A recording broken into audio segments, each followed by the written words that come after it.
Recording on this computer. I think we're recording. I always record from Zoom and QuickTime Player just in case one of them fucks up because that happened once early on. Luckily, it was just me and a friend talking about UFOs for 2.5 hours. And somehow cut out the first 2 hours. Again, didn't really make or break the episode, so instead it was just 30 minutes of us talking about UFOs. You know, again, not a whole lot lost, but You like my cup? Yeah, beautiful.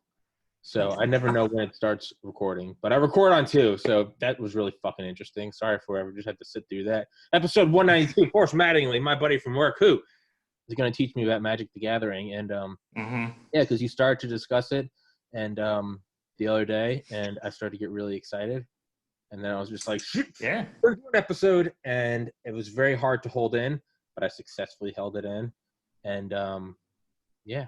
Forrest, go ahead and introduce yourself instead of my dumbass. What's up, everybody? My name's Forrest. Me and Tommy work together. I just kind of recently got back into Magic the Gathering, but I'm kind of that kind of person that, like, once I get into something, it's like I'm all in. Yeah. Like, you know, at work, I'm like, oh, I like beer. No, I love beer. Yeah. Oh yeah. No, that's how I am, dude. I can't do something commercially. So you started to explain it to me, and I guess we'll get more into it. You started first explaining kind of like the rules and how it's played, and that. But then you started to explain like trading, and that was like collecting. Yeah. Now you're showing me there's like money involved, and I was like, okay, so now it takes on a much more as we're working, making shit money, stocking shelves, and shit your money doing flipping cards. I was like, okay, so that's where we are now. So let's just jump right into it. What are you trading right now? Well, actually, it's kind of good timing because I sold some cards on Sunday, and this guy just posted one card, and this is on Mercari, which is like a platform for like buying and selling like everything. It's like a Japanese company, and I just posted one card, and he bought it, and he was like, "What else do you have?" And I was like, I didn't really want to sell some things, but the market right now is so strong. And I can allude to that later, but basically I was like, I have this and this and this and this to sell. And he was like, well, what are the prices for this and this? And I was like, some 5 cards, $600 after fees. Yep. Jesus Christ. Yeah. And you were saying the other day that COVID has had a huge impact on this. On the market, yeah. The reason I think, and we're kind of jumping ahead, we can get back to this, but like the reason I think that COVID had such a big impact on the market, specifically this one, it does correlate to other markets in like trading and collectibles, but everybody was freaking out. They were like, I have all these assets. People were getting laid off. They were like, I have all these assets and stuff that's just like, it's a Veblen good or a Veblen good, however you say it. And it was like, if you can make money off of it, you can make money off of it. So like market got saturated. Everybody was selling. And then people like me that kind of was like, well, I'm still working and I'm not spending any extra money on stuff. I was like, buy. And then once things kind of settled out and people, if they were collecting money or who knows, I mean, they just came back super strong, like super crazy strong. Like I have a couple examples I'll show you, but.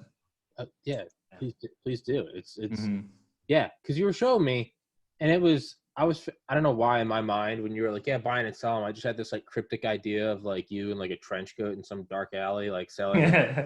But you showed me and it was like, no, it looks like the E-Trade app, just with all the numbers and tracking. Oh yeah. You were like, yeah, I got this, I flipped that, and I was like, Jesus Christ.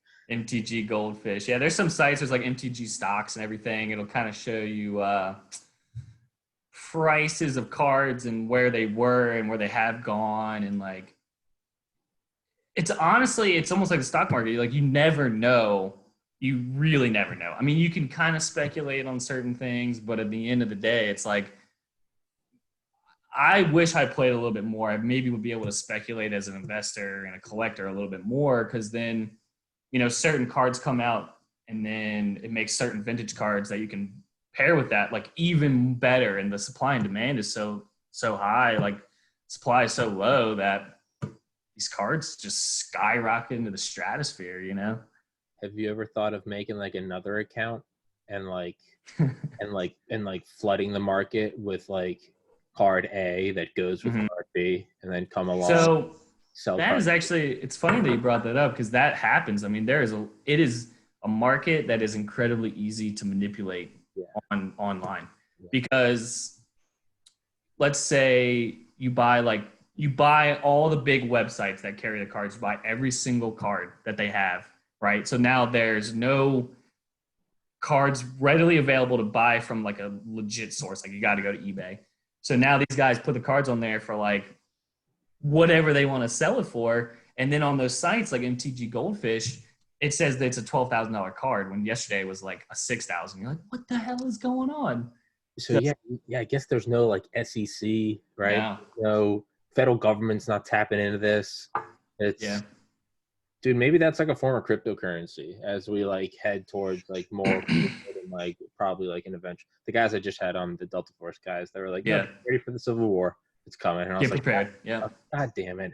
But it does feel a little bit. Yeah, and I don't mind when other people say it, but when these two like Delta Force veterans are like, I mean, I would say that is coming. Lock and load. Get your bug. Then you start thinking, you're like, And I'm like, because it's not even. Other people are like, I'll survive. Like, I don't want to survive that. Like, I don't want to live in a post-apocalyptic. Like, if I can't have air conditioning, a refrigerator, running water, and an Xbox, like, I don't want to be in that world. Like, imagine a modern Civil War. That'd be crazy. Horrendous. It's slaughter, complete slaughter. And not only that, like, I don't want to be alive during that. I don't have that like fighter spirit that's like, we got to keep humanity going on. Like, dude, fucking shoot me first. I don't want to play this. No, I feel like I'm a little too empathetic where I would see like some struggling child and then they pull out like a freaking. Yeah, it would be. Yeah. Damn it. It would be on the side of the road and you pull over to help them and it'd be an ambush and they'd fucking hang you. And we'd find your body. Right away. Damn it, Forrest. Yeah. I'm like that. Or we can go the other route and somehow magic cards become the new currency. That's what I was getting into. I'm a king. That's what I was leading into. God damn it, you stole my time. I was gonna say post-apocalyptic currency.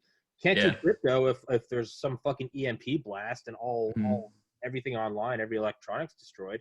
You would need a hard currency. Magic the Gathering. And the way that that would actually work is that in the end of the day, this is a card game. You don't have electronics anymore. You know, how else are you going to pass time? You know?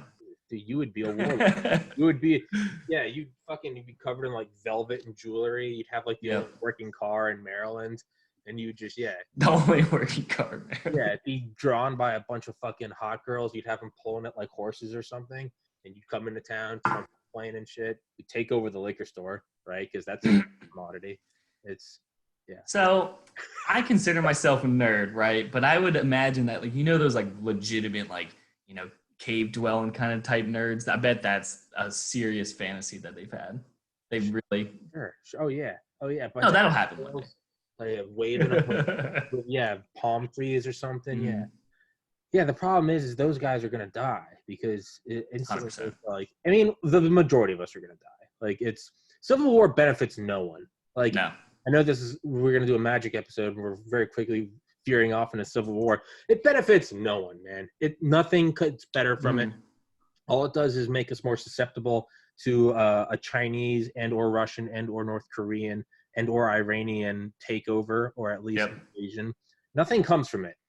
Like, nothing comes from it. Whatever is bad right now, you don't like whoever's in the White House, whatever, for or against. I'm not painting any side. Whatever this, like, perceived injustice and oppression and resist, whatever is bad now will be 100,000 times worse if shit pops off. It's just like such an easy conversation to have because I mean you have civil war in your own country and you weaken your own economy and then you've just killed off like all these people that were potential soldiers that you could draft into an actual world war, and it's just like and workers. After your economy, you just like I mean, that's why the Civil War was the most deadly in U.S. history, because every death was American. Every single death, You died American. You got like 40,000 American. It was 400,000. It's greater even than the Green. 400,000 people. Yeah, more deaths than we had lost soldiers in World War II. Because every kill you get is also an American death. And you're right. Not only that, though. I mean, that's what we fucking do when we want to take someplace over. CIA goes over there, takes us a year or two. We fuck some shit up, do some elections, push a guy, install a dictatorship. Next thing you know, boom. And what do we do when it collapsed? We come in there. Hey, guys, Uncle Sam's here. That's going to happen to us. But it's going to be CCP. It's going to be China coming in going, oh, hello, America. Hello, please. Yeah, I ain't looking at that. But we'll veer back into reality. All right. It's an intense episode before this, and it's like still in my I bet. I'm just like, we're fucked. I'm fucked. Everything's fucked. But yeah, I like to push that. Everything is fucked. You're right. Everything is fucked. But you know what?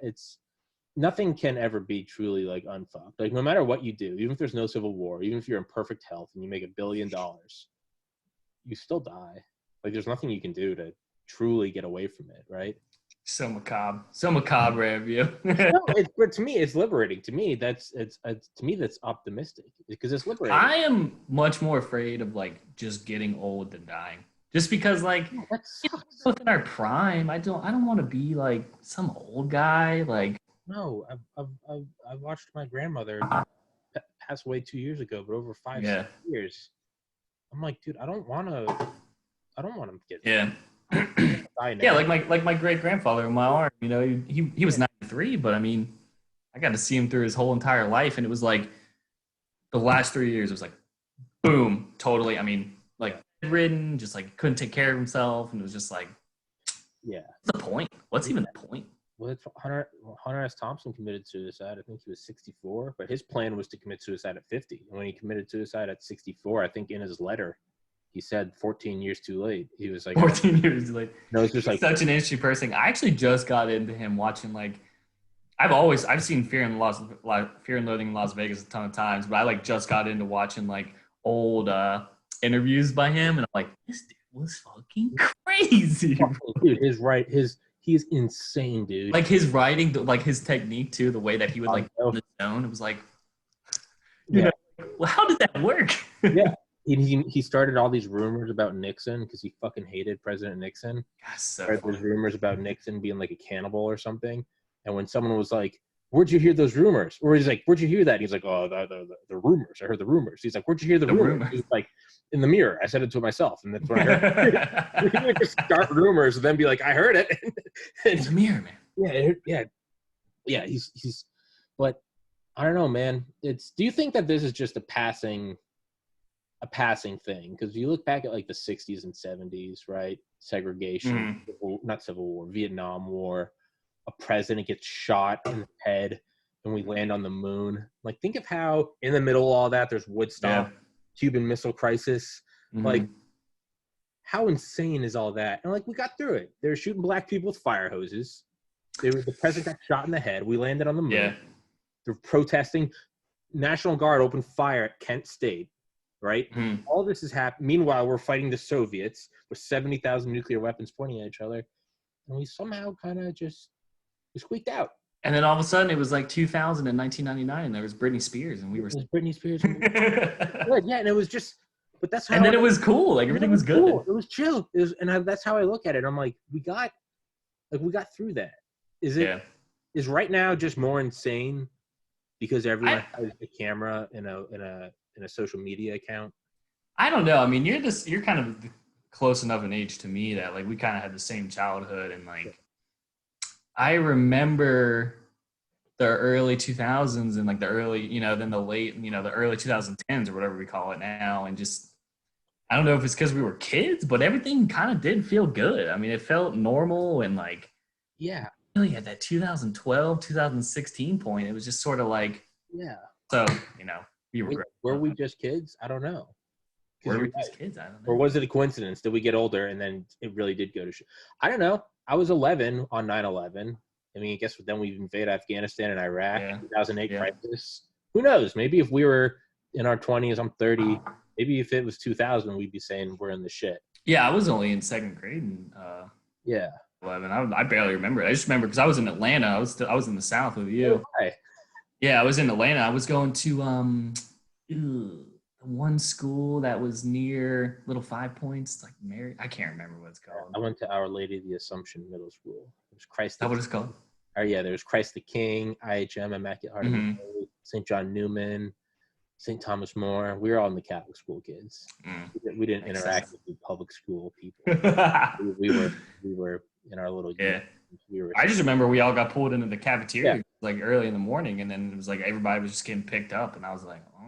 Yeah, I don't remember. Yeah, I don't remember. Yeah, I remember getting Well, I loved skyscrapers, and I still do, and I always have my whole life. So when I found out, I was very upset for like the most like superficial reasons. I was like, those were such great buildings. God damn it!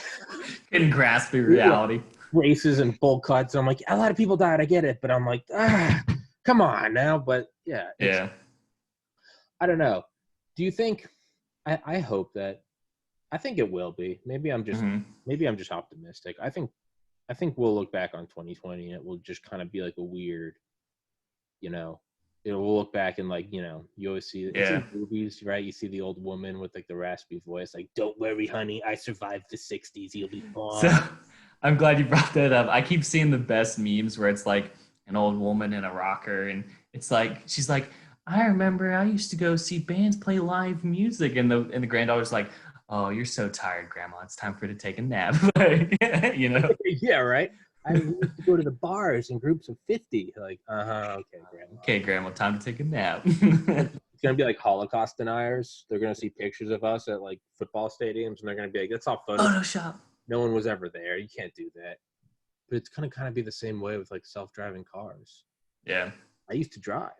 Really, Grandpa? It's like I used to get Netflix delivered to my house, and they're like, what the hell is Netflix delivered to my house. We used to have sex with other human beings instead of just tapping into the hypermind and I think either that where you go into like VR and you basically just have an experience there, or like definitely like sex robots for sure. Sex robots for sure. That's what. Because at some point, I've always thought my biggest like not conspiracy theory, but just sort of like because like inevitably we're gonna be overpopulated. And I feel like that'd be the easiest way to control at least something. Oh, yeah. Yeah. If you could control the population, but people are going to not have sex, Yeah. Would just be that. Or even resources. If everyone uploaded their mind onto a computer, you wouldn't need to eat. Everything would just be a digital experience. So, like, you could just power it by solar power. You wouldn't need... So I've always loved the Matrix trilogy, which is what that sounds like. And honestly, like, all it is you perceiving, senses and everything in your brain. And I don't feel like there would be a big difference between actually doing it with your physical form and perceiving it with your mind. Probably wouldn't even be able to tell. That's why the people that believe in that, you can't really disprove. like it's the brain in the vat theory, right? Or it's if you're a brain in a vat, how can you ever prove you're not a brain in a vat? Right. It's like if you prove you're not dreaming in a dream, what happens when you wake up, right? Yeah. It doesn't matter. It's I don't know, man. I have no fucking idea. I think my mom kind of messed me up a little bit too, because she was like, obviously with my name, like she was a super big hippie and like a free thinker, and so my whole life, like she was a single mom, so like sitting around, I'm just talking to her, Yeah. And she is very, very into reincarnation. She's super into like fourth dimension realities and like parallel universe. Higher levels, yeah. Yeah, and she's like very into like when you sleep and you can, what is that called? You sleep and you travel. Like she thinks our spirit's like soul. Astral projection. She very much believes in that too. Yeah. She's very intelligent as you know. So like I've been thinking about that since I was like 10. The guy I had on last week, Dr. Evan Alexander, the Harvard neurosurgeon. Yeah. Talking about like how he thinks there's like proof of like reincarnate. Apparently there's like reports of like kids talking to each other, like a 3-year-old talking to, or however early you are when you can talk, right? Yeah, like 3. Yeah, 2.5 maybe. It was like a 4-year-old talking to a 2-year-old, and he's saying like, tell me about heaven because I'm forgetting. Oh wow! Because like as you get older, you forget. So the younger kid's telling him because he's closer to birth. So he's like this, and he's like, I'm forgetting what it's like. Dude, bro. I know, right? And apparently there's like 30, that's what he's saying, 3,500 cases of this. So it's not like a one-off random. No. And this is a Harvard neurosurgeon. This isn't just you, me, and Vinny, like, maybe we've been in the freezer too long. And we're not thinking straight.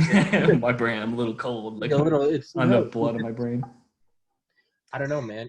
He brought up an idea, and it's an idea I've heard before that I like. It's the idea that consciousness isn't created by the brain; it's tuned in by the brain, right? Yeah, that's what I mean. I don't think that's. You start thinking about different animals and everything, like how cats have such quick reflexes because they perceive things faster than we do, and it's like you're like, what? Yeah, like what is? Because what is perception? I mean, think about hills and mountains, right? We look at it as here are these, as old as the hills, as old as the mountains, the timeless things, right? There's so many analogies and spiritual shit you can tie into that. But if you were to look at it on like the universal scale, like if you were to just look at like Earth, if you were to look at like how old's the Earth, 4 billion years, if you looked at that over the course of like 60 seconds, well, the Earth's crust is, I've heard it explained by Commander Hadfield, that astronaut who's been on Joe Rogan. Said the Earth's crust is like if you took a hot soup, or he said like if you like melted like a big pot of cheese for whatever. Yeah. Say it's like Christmas, you're cooking, and you take it back out on the back porch for it to cool off a little bit. He said you leave it out there for like a minute and then bring it in. There's a very tiny skin, and then inside it's still like boiling. That's what the crust of the Earth is. It's holy crap! On a boiling ball, but because it's going so slow. And we are so tiny, we view it as Mount Everest. It's granite, it's rocks. You got to drill that. The point of me saying that is like if you sped up time, you'd see mountains flowing like waves. Like waves, that's cool. Hills, it would just be doing that, but we don't see that. We see them as static. So yeah, like what is even reality? Because is there not some being? Like what if the sun is conscious and it just sees? What if it just grows and explodes and that's like, that's its life, but it just feels like 10 years. My thing is like, I can buy into all that. You could explain it enough to where you'd be like, yeah, I mean, why? Yeah. I just wonder if there will be ever a time in human history that we know. I mean, I don't think we just started taking records. We just started recording all these things at a knowledgeable, understandable level. I mean, we're definitely not going to be alive for that. No. But I wonder if at some point there will be. I don't think if are you saying at one point we'll have it all figured out? The answers, yeah. I don't think so. I don't think so, man. I think it's woven into the universe. I mean, we're about to kill each other in 2020 over right? Because we don't, because one corporate puppet is a little, and that sounds so edgy. But I mean, in reality, what is it? I mean, it's one rich corporate puppet, dude. Fucking establishment, don't trust anyone over 30. I mean, really, what is it? It's one old white guy worth $1 billion versus another old white guy worth like a couple $100 million. Like, yeah, it's like, come on. One is an old white guy that's pro-cop. The other is an old white guy that has a cop running with him. I mean, come on. And we're at each other's fucking throats. It's just so stupid, dude. I can't even it's hard to even talk about it a little bit because it's just sort of like, especially if you're both on the same level, you're really just like talking at each other because it's like, yeah, I'm in the same position. I get it. Like, yeah. You're just jerking each other off. Yeah, you either both have the same beliefs, and then you're like, you're right. No, you're right. We're awesome. You're righter than me. You're right. That's what I think. Or you disagree the slightest, and you're like, fuck that moron. Oof. Yeah, I haven't been in a political debate in a while. I don't just walk it right now. Hell, dude, you gotta it's hell. It's just insanity. Do you think is now the time that the UFOs come? Dude, so what was it, 4 or 5 months ago when the Navy or whatever, they finally released those documents? They're like, we don't know what that thing was at all. Yeah. Pretty sure it was a UFO. I mean, it was a UFO, unidentified flying object. And then when that came out, and then that I believe it was a NASA paper that was like parallel universes exist, or it was like the way that I can't remember. You remember that document I'm talking about? New York Times. I remember the New York Times article saying this was different than the Navy thing with Fraser. Yeah. The New York Times article that came out that said the U.S. government has recovered craft not of this world. That was like May, and it just kind of skated by, and I was like, what the fuck was that? Well, there was another one that skated by that it was a NASA paper, and it was like this guy, and he basically had proven either parallel universes or that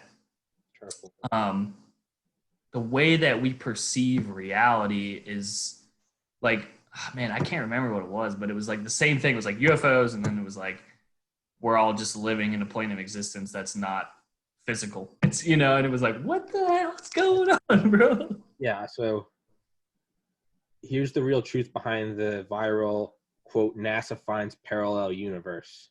Mm-hmm. Well, I'd have to read through this whole thing, and I'm not going to do that while we're going. Yeah, That's why we need a third person with a computer. I need a young Jamie so badly, dude. Yeah, you do. I need a fucking young Jamie because I can't. My brain shuts off if I try to multitask. It's hard if you like. It's almost there, but you can't, and you just need someone to Google it. The keyword. Yeah. The simplest shit becomes so difficult. Like while I'm doing an episode, like texting someone or just turning. I'll find my brain goes down to like 4% capacity. I won't just reboot it up. If it's like my phone's making noise, I won't just be like, oh, sorry, doing a pod. I'll be like, I'll turn it off and like throw it across the room. I'm like, dude, just put it on airplane mode. Just swipe up. But I like freak out. Like it's not. Like like it's bad. And you can't tell. This is how my podcast goes. We come on, we're going to talk about Magic the Gathering, and now we're just balls deep in UFOs. But that's how it goes, and that's how I like it. So, I mean, if we only talk about Magic, it'd be like a 30-minute commercial. 30-minute episode. Yeah. No, dude, it's whatever you want. Yeah, it's. Is it? I feel again. Maybe I'm being optimistic, but I'm going to take a page out of Elon's book, and it's better to be optimistic and wrong than be pessimistic and right. Because if you're pessimistic and right, what is that? Hooray! I knew the world sucked. Ha! I knew it. You told you that life was meaningless. Why do you? I knew she was cheating on me. I'm right. It's like, what? And then the realism sets in. You're like, oh, shit, she was. Yeah. But I'd rather be optimistic and wrong because then it's just, it's so. I'd like to think that there's something kind of like you know what the uncanny valley. No, that's a terrible analogy. Never mind. Okay. Maybe. Good. No, I don't know. Fuck it. Let's try to bend it. You know what the uncanny valley is, right? No. Uncanny valley is that the more realistic we get at, I guess, creating like faces in video games or just digital simulation. The more realistic the faces get, and the more realistic we get at like facial expressions, eyes, dilation, muscles around your face, smiles, tongue movement. The closer we get, so it's like the ability to trick the human brain is on like the y-axis, and like the realism of the face is on the x-axis. It's going up and up and up and up, right? The better it gets. Mario on N64 versus like Grand Theft Auto 5 on a 4K TV. Yeah, it's better. But then it's called the uncanny valley, where you get really close. And then it plummets. And you can experience. You can just look it up on YouTube. Uncanny Valley. You'll be able to. You don't even need to read about it. You can just watch an example, and you'll know because you'll watch it and you'll go, "Something is unsettling." It makes your skin crawl. You're like, "What is that face?" I do think I know what you're talking about, just because I've experienced that where they were like, they remember when they generated what like a real human being would look like only using CGI or at least computer. Or like a database of people's faces, and you're like, that's not a person. You're like, that's not what a person looks like.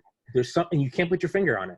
Yeah, but it was. I mean, it was what as close as we can make a human look like that doesn't exist. Yeah, but you look at it and something something in your body is just there's some primitive thing that like kill it. Yeah, like that's an invader. Just like kill it. That's not one of. Have you seen Westworld? No, I know I need to. My older brother keeps trying to get me into it, but I'm too fucking ADD, man. I can barely hold down a podcast and go. Are you not a big TV show like? No, but that thing is like when I do sit down and watch, I'll go like I watched Man of the High Castle in like July. I just read that book actually for the second time. I need to read the book. I was so into it, and like so I know if I watch something like Game of Thrones or Breaking Bad, I know I would love it. It's so funny you haven't read the book because it's like right up your alley. Like I know. Wins World War II. I know. I need to. It's the thing is that when I start to like touch any of that stuff, I get sucked in. So much, yeah. So I think it's that like I try to stay at a distance. Like. So what was your analogy with Uncanny Valley though? Oh yeah. Damn, we're so. Maybe we're getting closer to. Maybe we're getting closer to it, and really got to stretch for this one. So. Okay.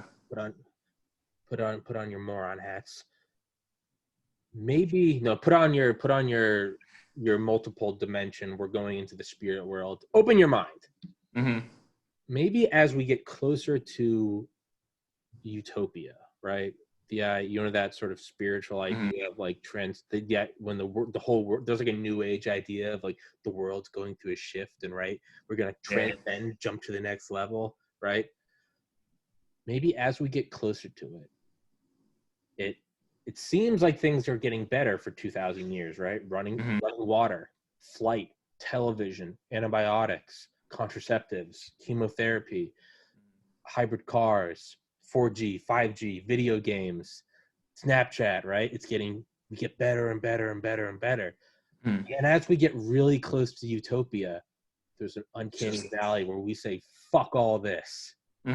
Maybe that's where we are right now. We're like, fuck the president. We're like, go out and riot, kill everyone, bomb China, COVID. It's just, we got to ban TikTok. We get closer and we're like, kill everything. How dare people make videos that make me laugh? I know, right? Maybe there's some weird, we're getting close to utopia, and part of us is just screaming because we've been trying to get to it since the pyramids and the wheel, and now we're getting close to it, and we're freaking out. I'm on board with that because, I mean, think about every major war, and I'm not just saying like in modern times, like, like feudal Japan, and then you got the Crusades, and then you got everything before that, and it's just like, things were in a linear progressive state of like technology, and then it was just like kill everybody, murder everyone. Yeah. It's this as a collective, we don't like that collective. Murder. Yeah. It is for what? If you think about it. Yeah. Maybe we know deep down inside that whether or not we want to admit it, we're happiest when we're struggling. When you put your mind on a distant goal and you're like, just want to work towards it.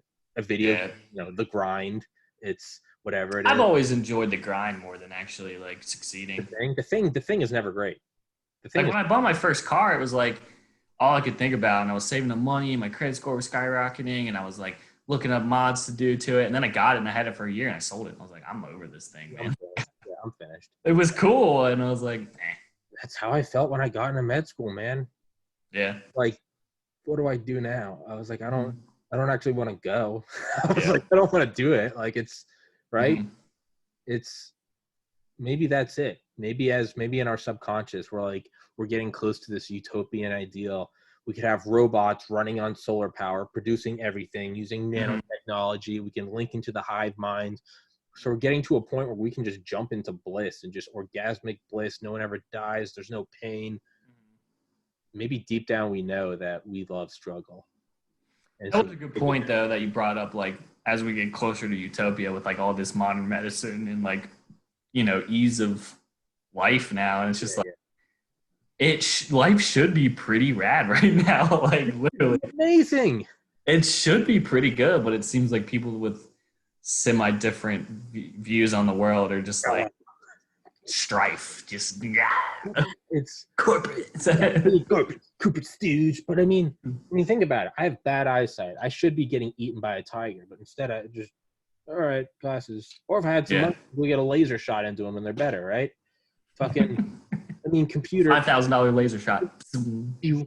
Just computer in my pocket. And I'm on a computer right now talking to you. I was watching this Joe Rogan podcast, and he was like, they were talking about like when do they think they're going to implant phones and will become not cyborgs but androids, right? Yeah. Is that the right? And then whoever he had on, he was like, dude, we already are, man. This is an extension of yourself. You always have it. We already are androids. That was Elon Musk. That was the first time he was on. It was, right? Yeah, because it was like, it's crippling if you don't have this. Like, what can you do with it? You don't need to remember your phone numbers. You can just pull it up. Yeah. I don't need to look at something and go, okay, try to remember what it looked like. And there's like a 10 megapixel picture. Yeah, like we had Jamie. We could have talked about that one thing. But yeah, even that is like a form of cyborg. You could have this thing going in the background, right? It is calculators. You can get onto the internet. You can spread information. I mean, I just got one of those Google Homes, and it's been tricky because I'll be like, I wonder what the weather is, and I just say it out loud, and the cyborg tells me. Yeah, my parents have an Alexa, and it's always weird. Like, yeah, it's Alexa, man. Alexa scares me. But it's What do you think? United States of Amazon? United States of Amazon? Probably. Do you think Bezos is going to be the first trillionaire? 100%. 100%. Has to be. Because he broke 200 billion a couple weeks ago, and is the first man in modern time to do that. That whole thing where he wants to make the entire company all electric with like the wind farms and every single car delivery truck is electric cars, and that's cool. I think it's rad, and I think it's definitely going to revolutionize the way people do things. And I think he's going to be able to monetize that to such a high degree that just game over. Well, he wants to go into space. You know, he's the lesser known sort of. There's a great book called Space Barons, but what he wants to do is he wants to go and mine asteroids. I mean, because they're a chunk of gold the size of Maryland floating around. You need to find it, and it's not even to crash the market. I mean, we use it when creating electronics. We use rare earth metals. Yeah, you need it as like conductors and stuff, right? Yeah, I mean, the reason they're called rare earth metals because there's not a lot of, and 90% of the world's trade goes through China, so you can circumvent that. But I think he will be. I didn't know. Did you know, adjusted for inflation, John Rockefeller was actually worth $400 billion, and oh really? At one point? Yeah, and Carnegie was, I think, $300 billion. Damn. Which is insane. I mean, at that point, like that amount of money, like, what do you even do with it? We're addicted to the grind. It's the same thing. That's what I'm saying. Grind, they never do anything. That's why Elon Musk, because he did the grind, he made money, and then he was like, let's make a new grind for myself, but that is like beneficial. Ultimate grind. It's the ultimate. Like when I was listening to his podcast, he was talking about digging holes in LA to make it better. Yeah. That's crazy. Like, that's nuts. But I think that's what you have to do to stay sane. I think you have to choose a grind. That is, you can't choose an impossible grind because then deep down inside, it's impossible. So if he was like, I want to get us to a different galaxy, that's not in our lifetime. That's just, you're like, yeah. But I don't think even he could delude himself. Yeah. Going to Mars, like, we have rovers there. Like, we have got there. Yeah. I think that's enough of where he's like, I'll probably not get there, but what if? And I think that's right. Tom Brady going back for another Super Bowl win. Likely? No. But actually, I don't know shit about football. I don't know, maybe. But I don't know. I don't know that much. But it's a non-zero chance, right? It's a non-zero chance. I want him to get back just so he'll have 10 appearances. Well, 10 appearances. That I don't think in a week even. I don't force. I gotta pee. Fill the gap. Unless you got. God, man. Do you gotta go? So disappointed in you.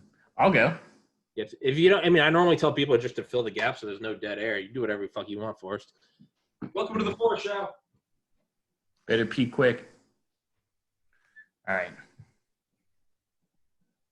How should we get back on track to Magic talk? I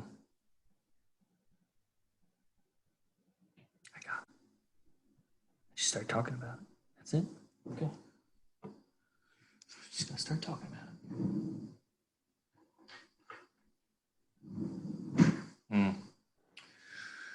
Tommy's a good guy. I like Tommy. Smart guy. Pees a little too much, but he's a good guy overall.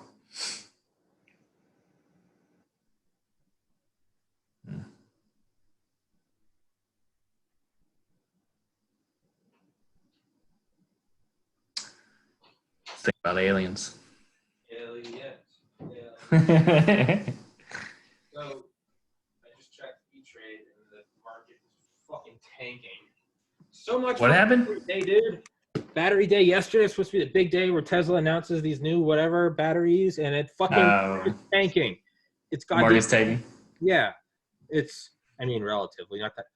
I bought some stocks 2 weeks ago. Now I know everything about the stock market. So let me tell you, right? That was like me with Magic when I first got it. Fuck.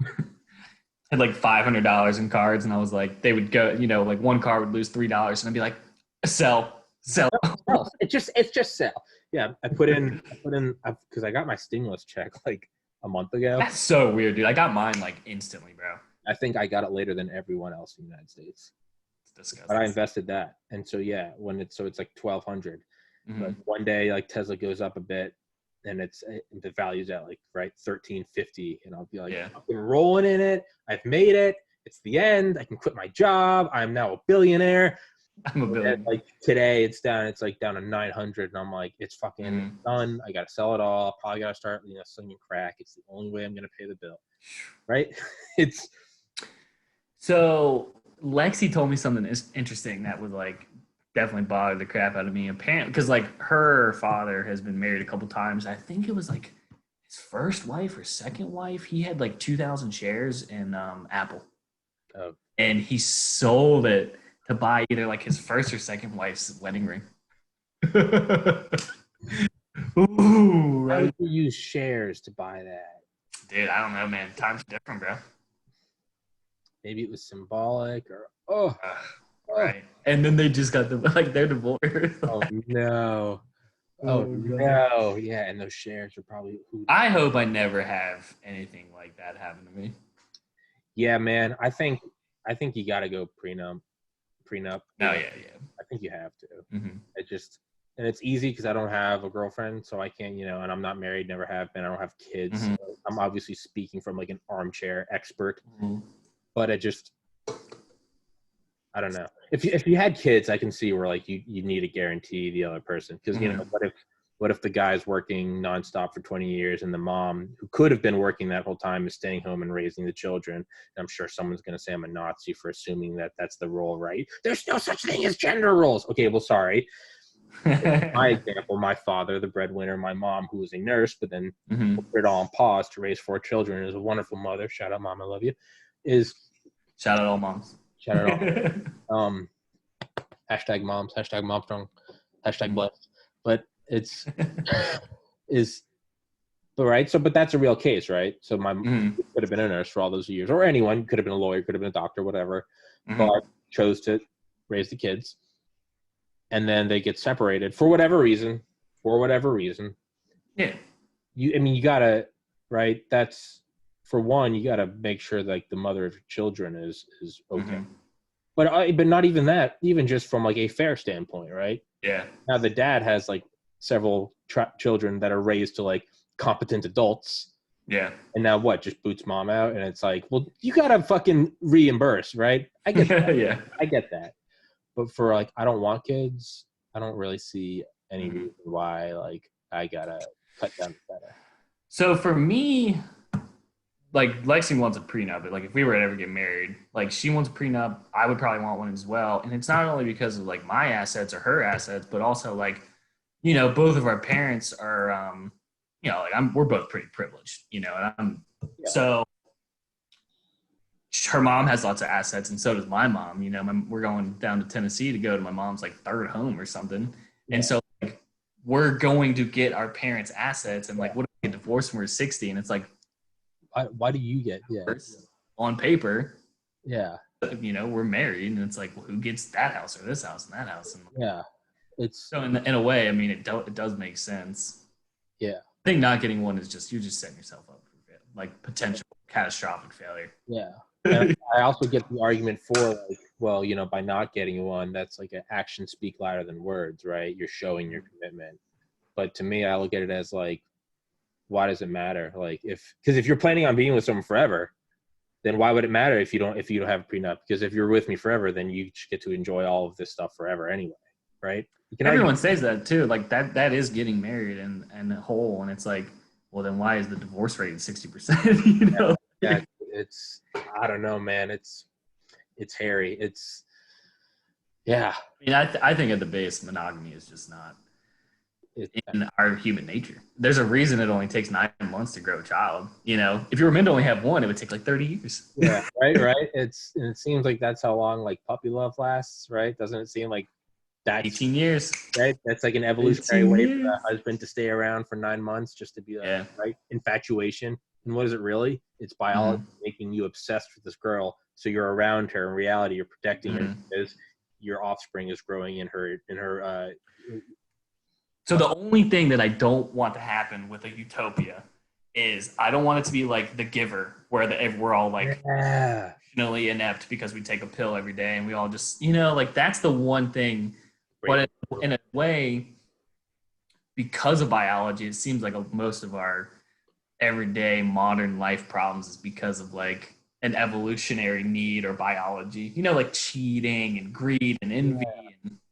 Is the real way to go in and just turn off that desire. I don't want that though. I wouldn't want to live. That makes life fun, right? Well, I guess if you were born and you didn't know and it was just your reality, what if we were even crazier? What if we are doing that, Like, what if we, like, think about medieval times, like... We've already turned off some stuff. What if that's how we are naturally, and we're all just like this because of whatever in the atmosphere? Jesus Christ, dude. That'd be crazy.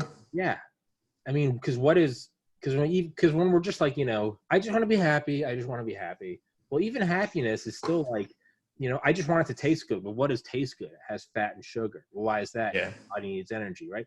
It's simple. Why do we just want to rest and relax? Because our body is just saying, like, save the calories because you don't know when you're going to have to outrun a tiger and go not eat for a week.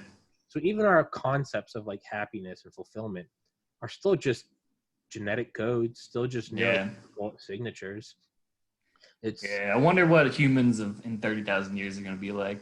Will they even be human? Will it be Homo sapien? That's great, right? That it'll be like Homo, like, I don't know. It'll be something technology or something.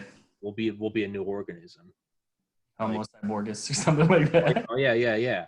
So on the note of just the economy seemingly collapsing, how would a dipshit like me get into trading Magic cards? Would you be like a financial advisor where I just give you some money? I don't know if that is a thing currently, but I was watching, today I was like, well, I kind of need to refresh on like the whole history of Magic and everything if I'm going to talk about, just because you just kind of got to do that. So I forgot all the things. I forgot that. So like, it was Dr. Richard Garfield made the game. He went to University of Pennsylvania or whatever. And it was like the early 90s. And he was just like a strategist, and he was just like, he had made other games before that too, and that was just kind of like his thing. And he was super into Dungeons and Dragons as well. And so he just came up with this game, and it had like all these cards, and he had all his friends in college like play test it, and he'd be like, hey, this card sucks, don't do that. So and finally when the card game was done, they went through the whole thing with like different names, all the play tests, and then it finally came out, and it was at like Gen Con in 1993, and he brought like 2.5 million cards, right? And that was limited edition alpha. That's what we call it today. Sold out immediately that day. All 2.5 million cards, right? There was nothing other, because it was the 90s, like all magazines and like that nerd kingdom hype on the game. And so then later that year, they did limited edition beta, and it was like 7.5 million cards sold out immediately, right? So then they were like, the same year, like literally the game is doing so well, they did unlimited, which was like triple that. It was like 30 million cards, right? And within that, there was like, alpha only had 1,100 rares, and then beta had like 3,000 or something. So today, they're just looked at as collectors as like there's such a limited amount of the good cards, and that's kind of what determines the value of the card. Really is supply and demand, There's just a small amount of it. But like you were saying about something being like a financial advisor and invest into it. I mean, me personally, I probably have spent, what's an average college course? Was it like 12 hours? 12 credit hours? Yeah. It's like an average. Yeah. I think it's like I have no idea, dude. I have no idea. I don't know either, but I have spent hundreds and hundreds and hundreds of hours just like researching. Time put into it. I thought you were saying cost of money. Oh, yeah. No. Okay, yeah, no. Hundreds of, for a class to ace like an organic chemistry class in college. Yeah. That would be, 4 or 5 hours a day nonstop for 6 months. So you're looking at what? Yeah. 180, maybe 2,000 hours to ace a class like that. Yeah. Yeah. So, easily, comparable to like a college course, like an upper level college course, with just like hundreds of hours put into it. Because I kind of started with like almost zero knowledge base entirely. Like I kind of got into it when I was 10. Just because I was a kid, I was always into like high fantasy, like Lord of the Rings, elves, dragons, all that stuff. Had all those elements essentially. And just so you know, when I sit back, it's so I don't end up breathing into the microphone. It's because I'm listening. Some people are like, "You look like you stopped giving a shit." No, when I sit back, it's because I'm gonna stop trying to interrupt. Like I'm doing it right now, interrupting you. So I'm sitting because now I'm taking the student role. Sounds good, bud. Sorry, keep going. So yeah, I got into it because I was like, I would go to Barnes and Noble and I'd be like, "Mom, can you buy me a pack of that?" And I would open it and I'd be like, "Okay, I don't even know why I got that. I don't know what I'm looking at. I'm 10." It was a game made for 20-year-olds in the 90s. And I was like, so fast forward, I'm as an adult, and I was actually dating this girl like a year ago, and she had always been into it. She played, she was like super nerdy. And so like I started going to Phoenix Rising, which is like the local game store. And it is exactly what you imagine. I'm talking neckbeard guys that I mean, there's a sign that says, "Please, if you come here, take a shower." Because they just show up and they're just like, they're super nerdy, like people that live in their mom's basement, and they just come there and play Magic every single day of their lives.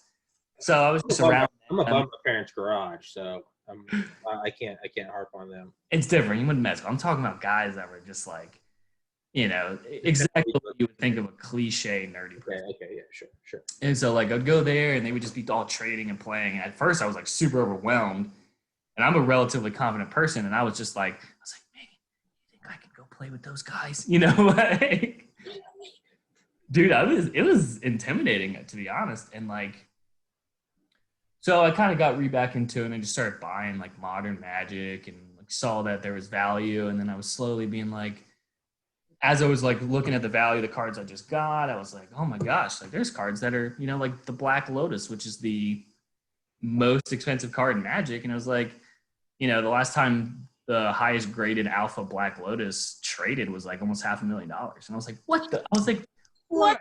What is this? What is it? Is it valuable in the game, or is it just a collector status?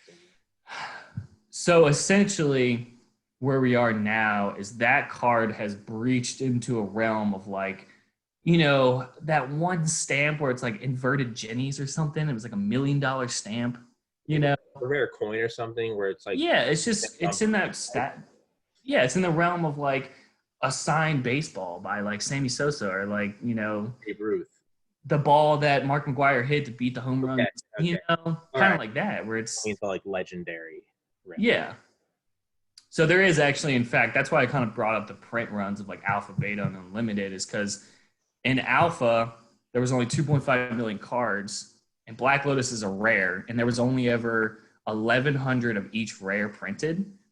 So from there, we can kind of determine that, what if I had gotten one of those and I would have just sold it or thrown, like my mom would have given it away. And so a lot of them are destroyed or just missing. So there's about 500 left, people say. And of that, there's probably only about 100 gradable copies. And of that 100 gradable copies, there's actually only one Alpha Black Lotus graded a 10. And that was the one that sold. So then it's like, there's collectors that are like, all right, I'm Jeff Bezos. I just started collecting stuff randomly, or Elon Musk or whoever it may be.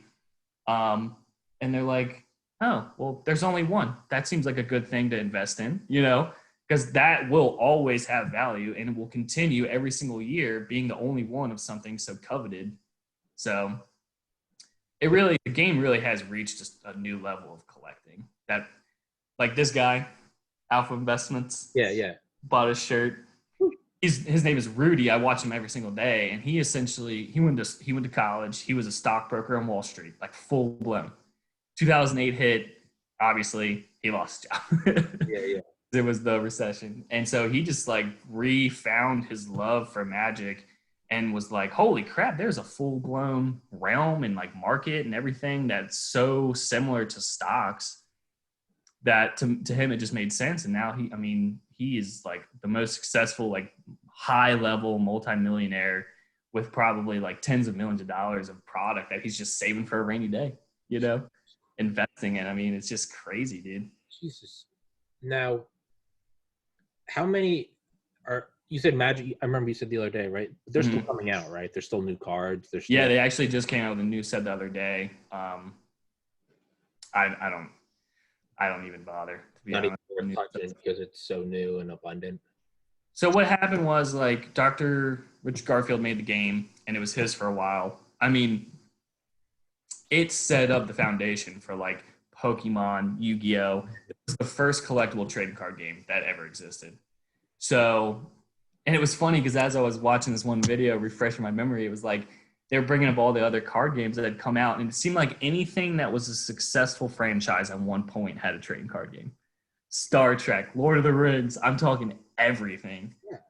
So it laid the foundation for that. So he had it for about 10 years, and then he inevitably sold it to Wizards of the Coast.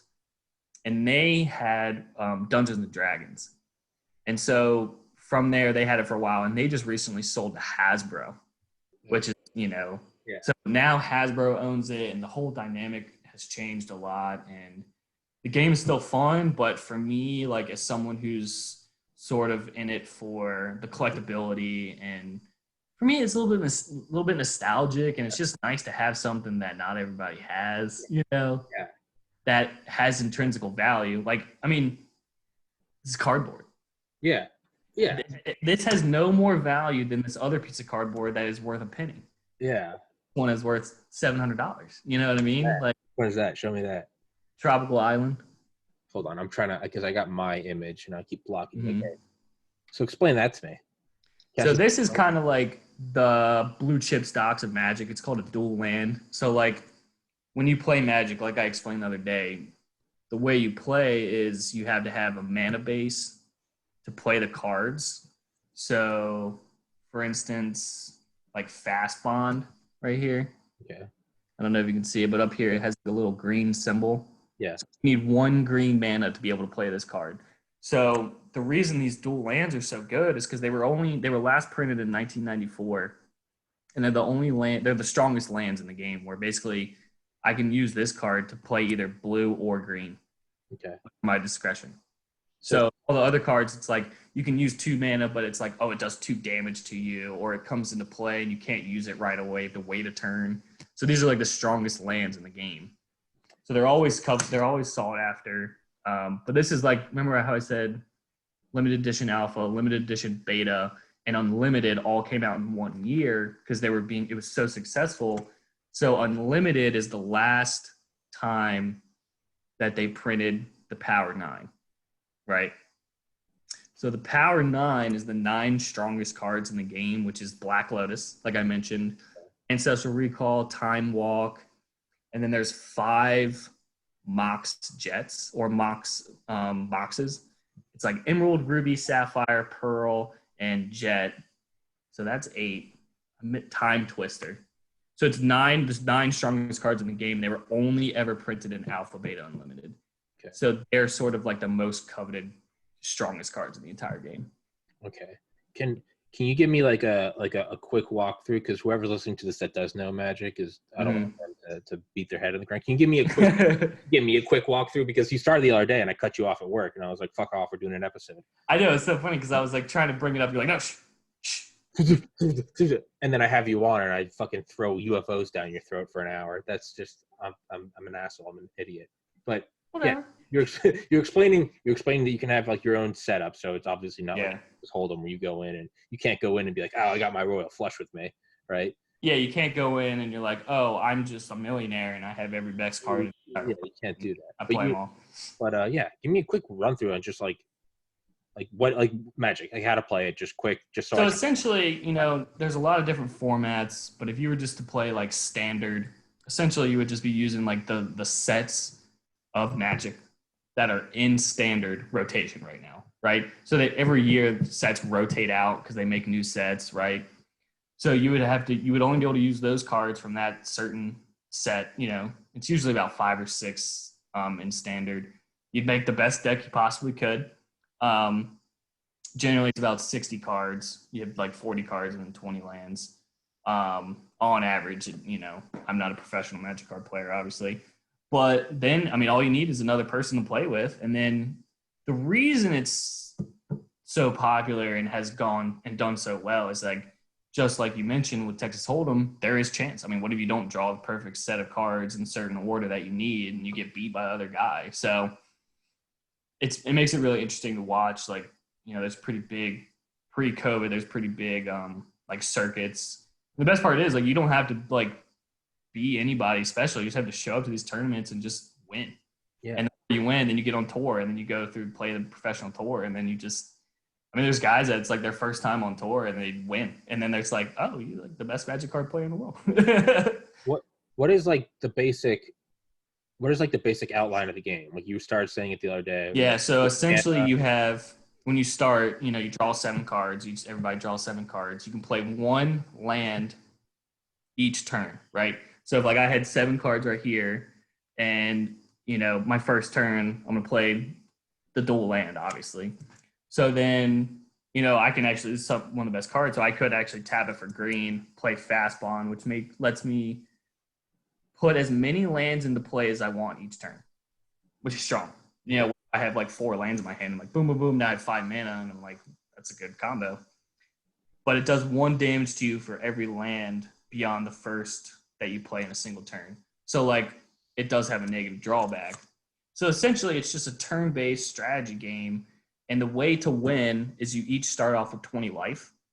So like how it said, it does 1 damage to me. Like what if I played 5 lands? Now I only have 15 life. And essentially first person to 0 loses, right? So, I mean, the basis of it is simple. However, like each card has different, sometimes relatively complicated things that it does. And they just, you know, then that's when it turns into strategy, and you have to be like, okay, like all my cards do this thing, and I need this one and this one and this one, and I can do combos, and it's just, I mean, it's pretty in depth, man. It gets pretty hardcore. Starts turning into this multifaceted. Yeah, kind of. It really is at a core. It's a strategy game, 100%.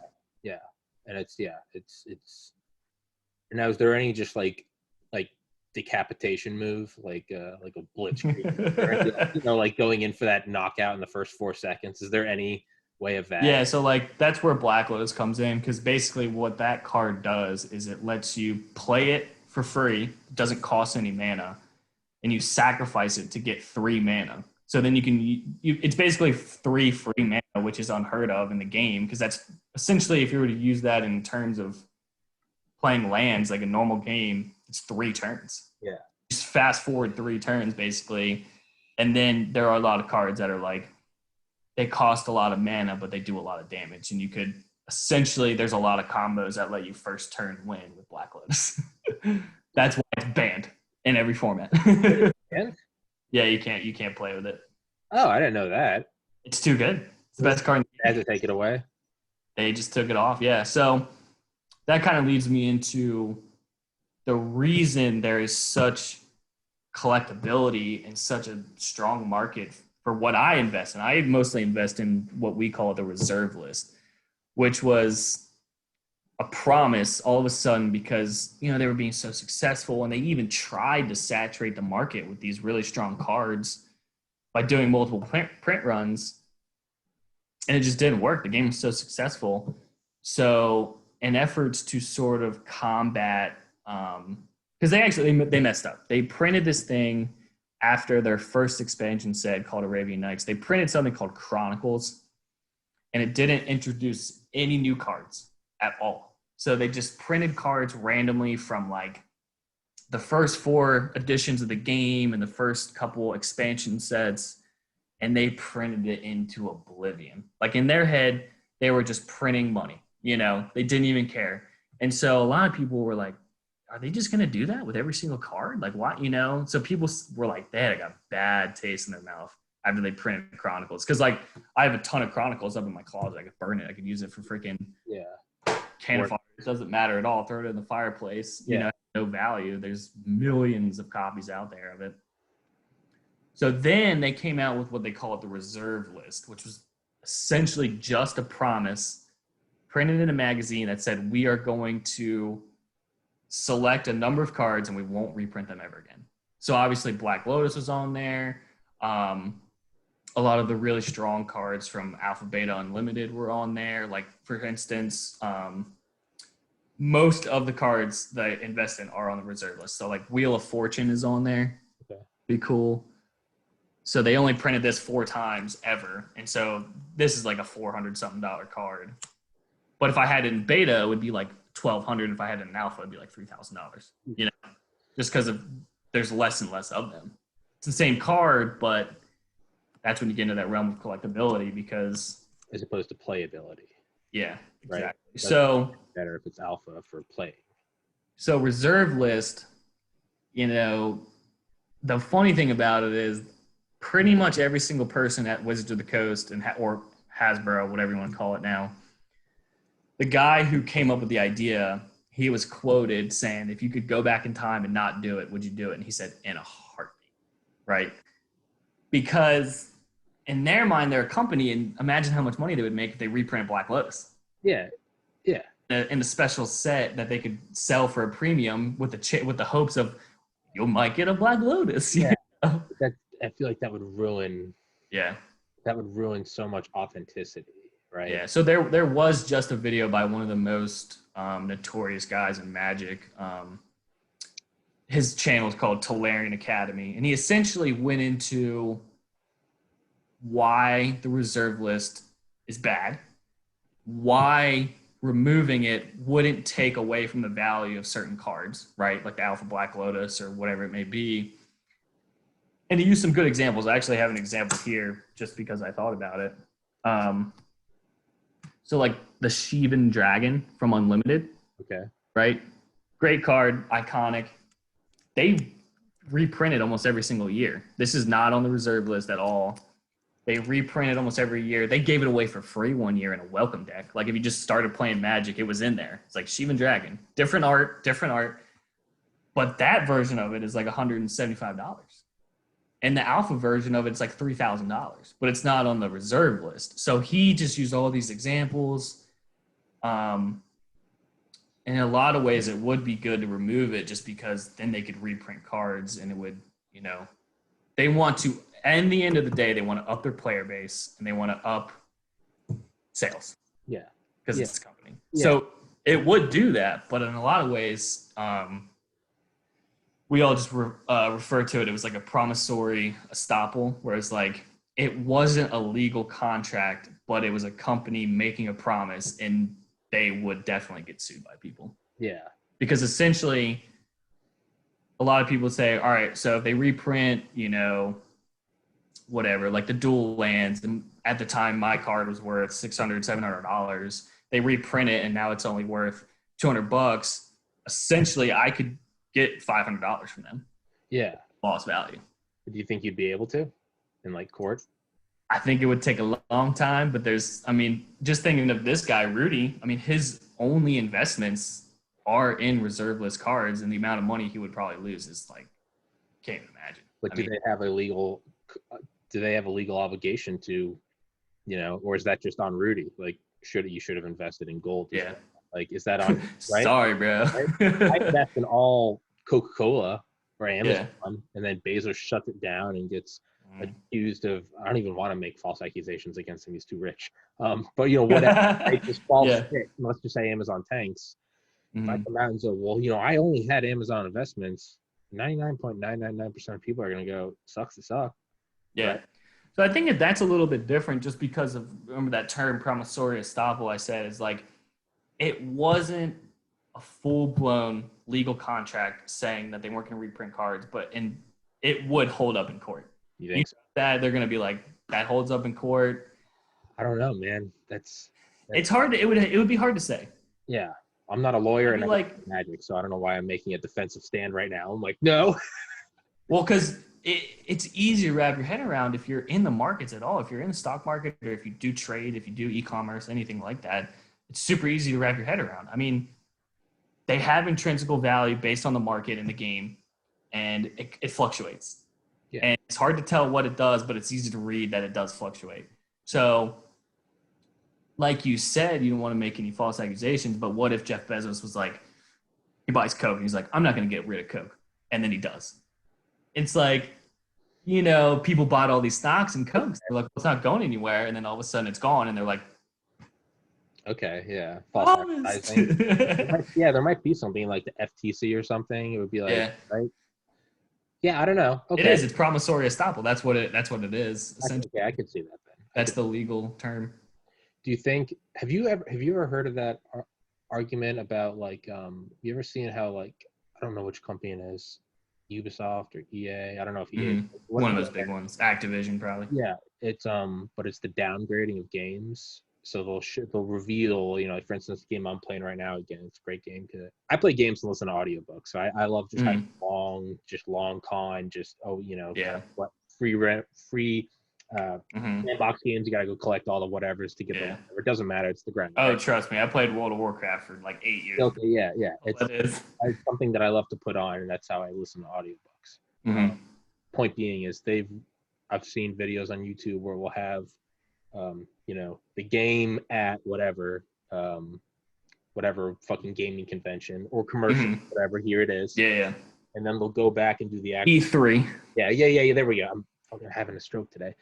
But then they'll go in and do the actual gameplay. Someone will do it, and it'll be the gameplay that they showed advertising, and then the gameplay in the actual thing, and it's clearly downgraded. And it's downgraded so that more, so that it will look the same on 360 as it will as on Xbox One, right?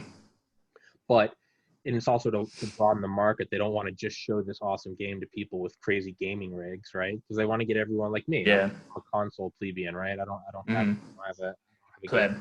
Peasant. I'm a casual. But is that like? It's kind of like someone said that there is an argument to say that that's false advertising. Like because what if you pre-order the game? So to bring it back to what you're saying. Yeah, I mean, what if there are realistic market shifts? Like pre-order the game. Okay, I'm moving from PlayStation to Xbox because I want this game. I love it. 60 FPS, 4K, ray tracing. Then it comes out, and it's so okay. I can see where you're coming from. Yeah. Now, well, it's weird with this example with Magic the Gathering and everything because they aren't supposed to give a shit about the secondary market. Yeah. Come out with something, people play it and buy it. That's it. Yeah. But they do make it's very obvious they make decisions based on what the second market's going to do. So like, how do you not? Art is skyrocketing in price because it's so good and they haven't reprinted it in like 15 years and it's not on the reserve list or anything. They've just gone through this whole thing in 2020 where they've reprinted all these cards that were reaching that like $80, $100, $150 like range. And it's like, I mean, not everybody there's some decks out there that are competitive that cost like $7,000, $8,000 to build. Yeah. You have to have the physical card to play. If you want to go play in a tournament, you have to have the card. And it has to be legit. It can't be a fake card. That's the thing. So there's these decks that, I mean, as the cards become harder and harder to find, people can't play. The player base goes down, which isn't good for them. So it's just weird because, essentially they want to make money at the end of the day. They want to sell products, but in the end, if they upset the world of us as like freaking, yeah. Nobody plays anymore. That's a weird. That's a weird catch, right? Because it is your company. You want more people to play. So you can't print cards because you want to increase your base. Yeah. But there's this thriving secondary market, right? So it's thriving. It'd be like if you made artificial diamonds for like cutting tools, like industrial tools, and then you found out that some people were somehow removing them, and this is going into just gross science. Yeah. Somehow melt them down and make big diamonds, which you need the center of the earth to do that. But let's just and you're building power tools. I mean, how much of you is going to be like, we just supply power tools to workers, and how much is going to be like, yo, this $400 drill is selling for $17,000 on the trading. Yeah. How do you not have just your human flaws and not even flaws, just basic? You need money, you get money to support your family, and here you are looking at this going, do you think there's like insider trading? I don't think there's insider trading, but to me, it kind of reminds me of like I don't know if you've ever talked to anyone about like, the guys that buy like rare shoes and they like flip. Yeah. It's kind of the same thing, like Adidas releases them or Nike releases them and they like, hey, look, this is going to be limited and we might charge you a little bit on top of that because they probably had to pay for the, let's say they put Post Malone or whoever on it, they kind of have to like pay him. So it's a little bit higher retail, but then they go on the secondary market and they're like, five. I actually like I got into it. I had 3 pairs of shoes. One of them was $1,600. One of them was $800. Another one was like $700. It was like $3,000 in shoes. They sat in my closet, and I was like, "What am I doing here, dude?" Were you investments, or were you wearing them? So I wore one pair. I wore this expensive pair, like a baller, dude. Yeah, that's what I mean. What they were. Yeah, right. But I walked around. I was like, I know they're $800, Because anybody else. At the end of the day, I was kind of like, this is stupid. This isn't for me. And it was actually good I sold them because the one pair, the $15 pair, like the whole market of those shoes crashed pretty hard, dude. And so I would have lost a lot of money on that. But I don't know. You want to know the weirdest thing about Magic to me? What? The way they sell their product.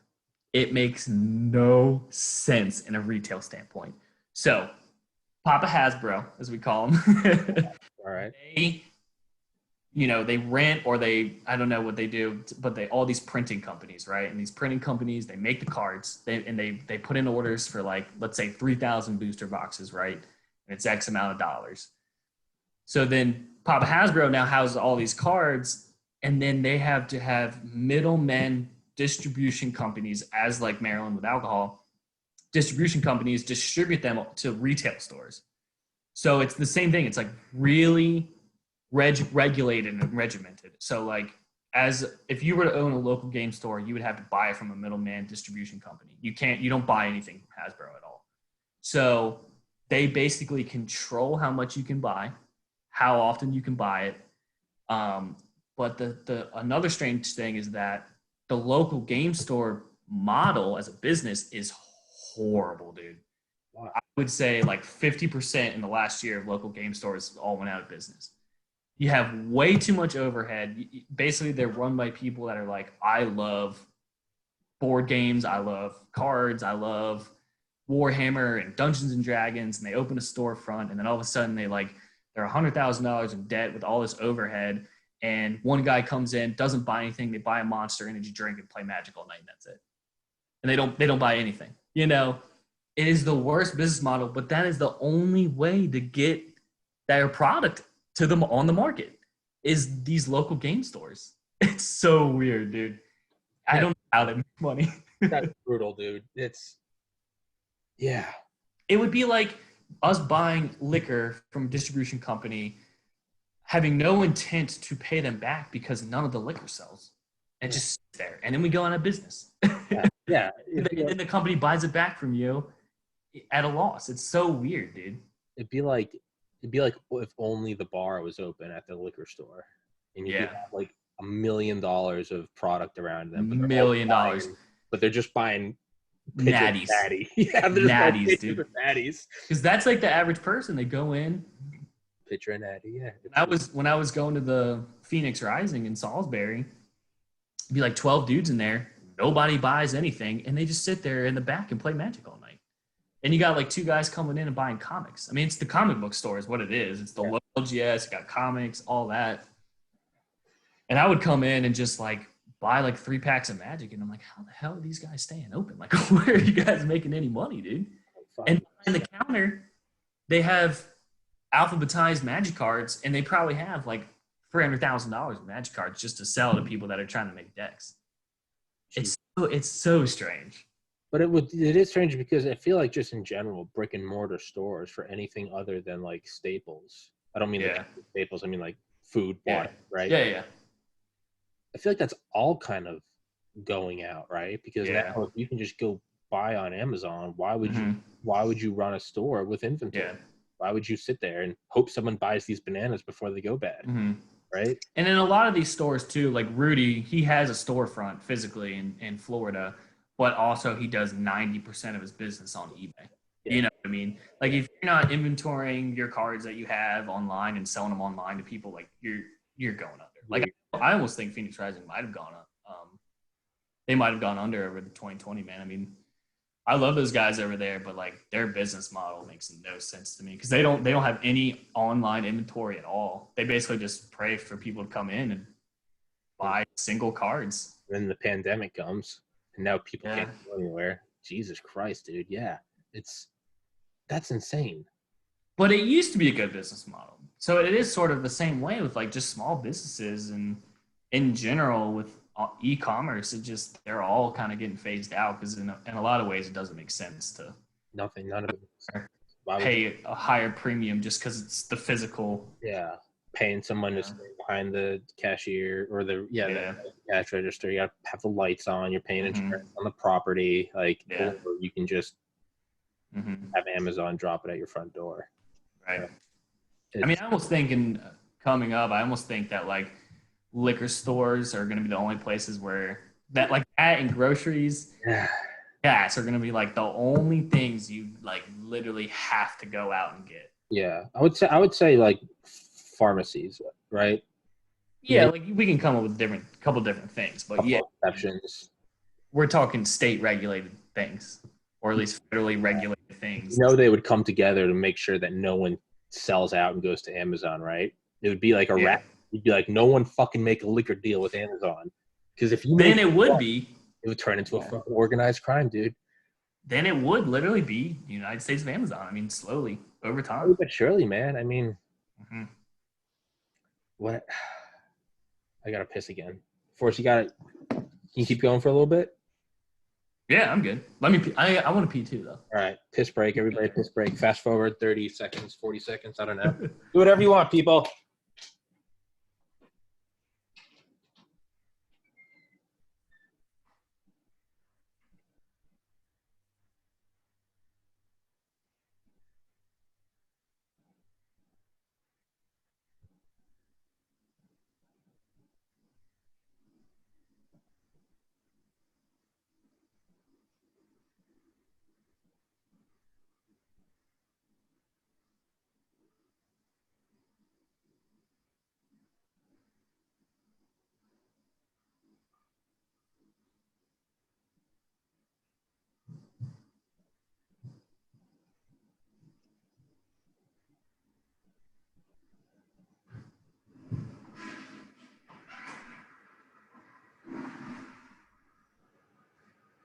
I win. I'm the fastest peer in the West.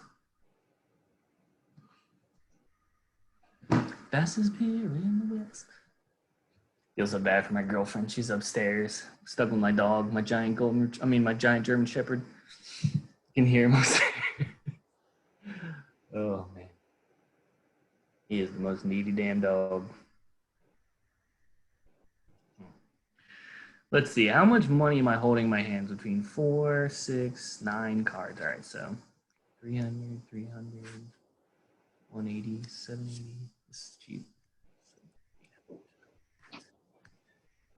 $1,200, $1,280, 18. Damn, it's like $2,000 in cards in my hand. It's like 9 cards. Walk me through this. Let's see. You good to go to like 4? What'd you say? You good to go to 4? Yeah, for sure. Okay. That's perfect timing because that's when Lexi gets off. So, all right. So, I don't think I've shown you one of these yet, but like basically as Magic, you see how it's foiled. Yeah. So this was actually from the holographic. This was from the second set that they ever did foiling on. And a lot of people think that in like trading cards, it's like they did the best foiling on these cards. See how like the picture isn't actually foiled? Yeah.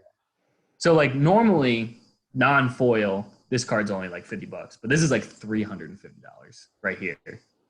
Just because it's in foil. Because essentially you would buy a booster box of 36 packs and you would only be guaranteed 1 foil rare in those packs.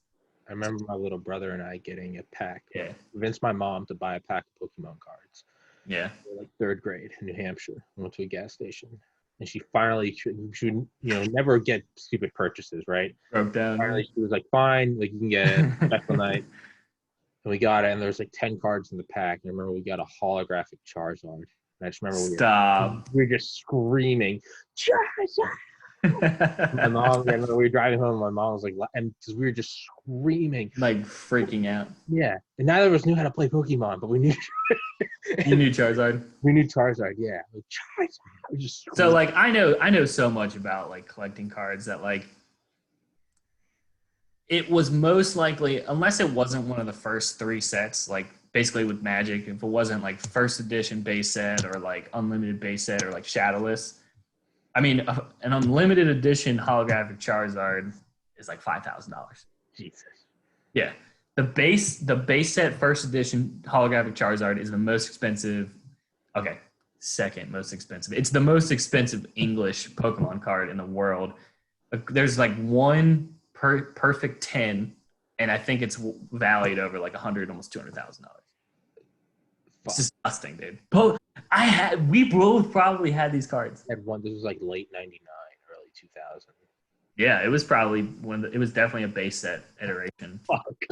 Yeah, because like that was like '99 was the first edition of English Pokemon cards. I mean, I moved to Georgia in summer 2001. This was before that, so it was either summer 2000 or summer '99. So this is one of my favorite cards. I don't know why. I love it, dude. It's so unbelievably rare. Over time, that's going to get so much traction because it's playable. That's playable, dude. Like, so I showed you the Tropical Island and the Wheel of Fortune. I pulled these black ones. What are the black ones? Why are some of them black? I just didn't feel like pulling them out of the sleeve because they didn't. Okay. All right. So this one's like got double sleeved on it. So this is from the first. I don't know if this game is going to come through. Yeah, I can see it. Yeah. A little like scimitar.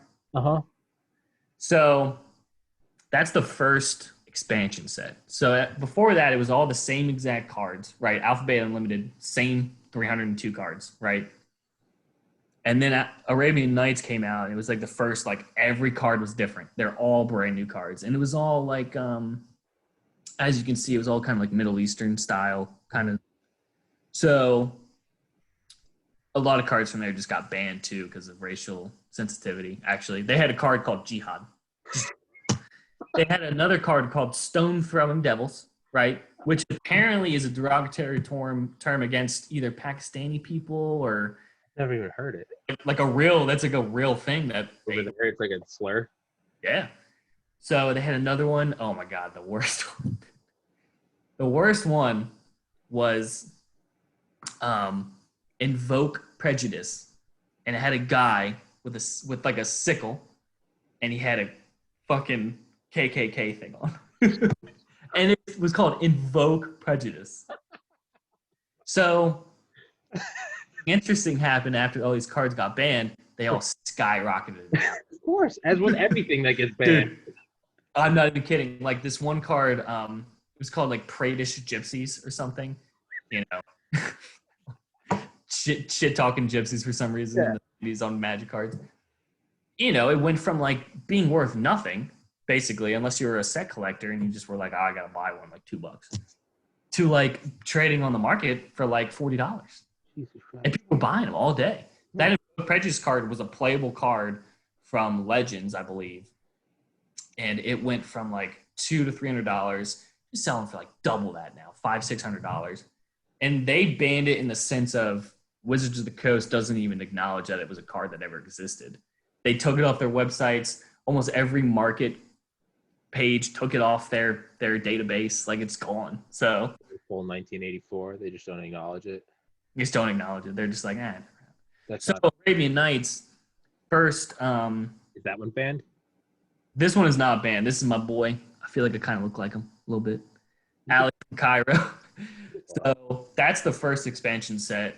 And I pulled these two out specifically just to show like sort of like, you know, little wins for me. I bought this card for like maybe $150. It's like $350 now. And then this one, I just invested in certain cards that just seemed like the right thing to do based on my like limited knowledge. Okay. I bought this for like $35, and now it is being traded 100% for like $180 to $200. Jesus Christ! About five of them. I wonder, is it in your interest to maybe like conjure up like a pseudo cancel culture and get cards canceled that you have? Maybe it probably would. Like, let's see if we can come up with one. I bet you could. That Arabian guy, I bet you absolutely could get that banned, dude. Ali from Cairo, like that looks like my uncle. He was nuts, you know. Oh, yeah, no. You just write some very angry anonymous letters about racial insensitivity or something. I bet you could get it banned. So they also had another card that was called, and they had printed a couple times, called Crusade, right? So right there, you're sort of like, okay, whatever. The picture was a bunch of white people, just like bleeding tar. Called Crusade. Damn, there was another one that was really bad. I don't know. It's the 90s, dude. They weren't thinking about it. They don't give a fuck. I almost want to look up what they were. Yeah, it's what's. How long are you going to hold on to those cards? Is there like a? I mean, do you want to hold on to them forever? Is there like a? Do you believe they're going to peak? Like, you got to play the shifting thing. Yeah. So it's strange. Like, remember that site I showed you where you could see all the market noise, see how prices were. There was like a big boom in 2017 where a bunch of reserve list cards just skyrocketed, like doubled, tripled in value. So naturally, it led to a lot of people selling, and kind of leveled out the prices, but they were higher than they were before. And then we hit, the 2020 pandemic, and these cards were actually already declining from that high peak. And then when that happened, I mean, it was like sell, cardboard's worthless, like, the end of the world, like dumpster fire 2020. And that's when I invested like $5,000. And I definitely just on that single investment easily. I mean, I have already made my return on investment, and now I have like, $10,000, $12,000 worth of cards. So I was just buying. People were so negative. The market was crazy. It was saturated. The prices were every day. It was like $30 less for certain things. And I just kind of latched, because you can't buy everything. So I sort of like latched on to specific cards, and, I did in a lot of ways get full blown lucky, because a lot of cards that I bought, they've kind of stayed stagnant or gone up maybe like 10% from the crash. But I mean, a lot of cards, I sold a couple, like those cards I told you I just got paid for, like $600 after fees. I mean, I probably only paid like $250 for those, and I only sold them because I'm going on vacation in a month. Yeah. So extra cash. Well, now what is like the guaranteed? Is there like an in-place system? Because I mean, how does someone know they pay you and then you just vanish and they never get the card? Like, what's the guarantee? So the platform I use, and like even eBay's like this, like you can get ripped off on eBay, but you basically have to either buy from or sell to an account that has like no sales or buys on it, where it's like they basically make an account just to buy something, have you send it to them, and then they just like vanish. They just delete their account because they don't care. Yeah. But on Mercari, there's a placement where they hold the funds until they receive the product, and then they have to like rate you, Okay. And then Mercari releases the fund. So I've actually bought quite a few really, really expensive fake cards and got my money back like right away. Yeah. Yeah. I was gonna ask about plagiarism or rampant, dude. It is really great. Really counterfeits. Imagine you fake a Black Lotus. Well, that's immediately, yeah. And you catch somebody in that, when you see something like, oh my God, I can make so much money, and your high level thinking shuts down. You're going to caveman mode. You're like, money, I make this money. You're like, it's too good to be true, but you don't even want to think that. It's like when you think you're gonna. It's like people addicted to the lottery. Yeah, like, yeah. I got it. This is it. This is the day. I got it. I gotta keep buying. I'm never gonna win if I don't keep buying. So I watched a video of this one guy. He's high level like vintage magic investor, and his friend bought like an $8,000 unlimited Black Lotus, which is like right now it's probably the cheapest you could buy one. It's fake. And the guy who sold to him just disappeared off the planet, face the earth. So he was just totally, dude, he was out $8,000. Fucked 8,000. Yeah, fucked 8,000. Oh, so what happened was you're gonna fuck the wrong person. So easy to do, but essentially the guy posted a picture of a real Black Lotus, totally legitimate. Because I mean, if you don't know what you're looking at, it's hard to tell because there's so many variances that are natural, and it's like, but when you have seen a fake card and you look at a real card, it's night and day. So he took a picture of a real card, a real Black Lotus, and he just sent him a fake one.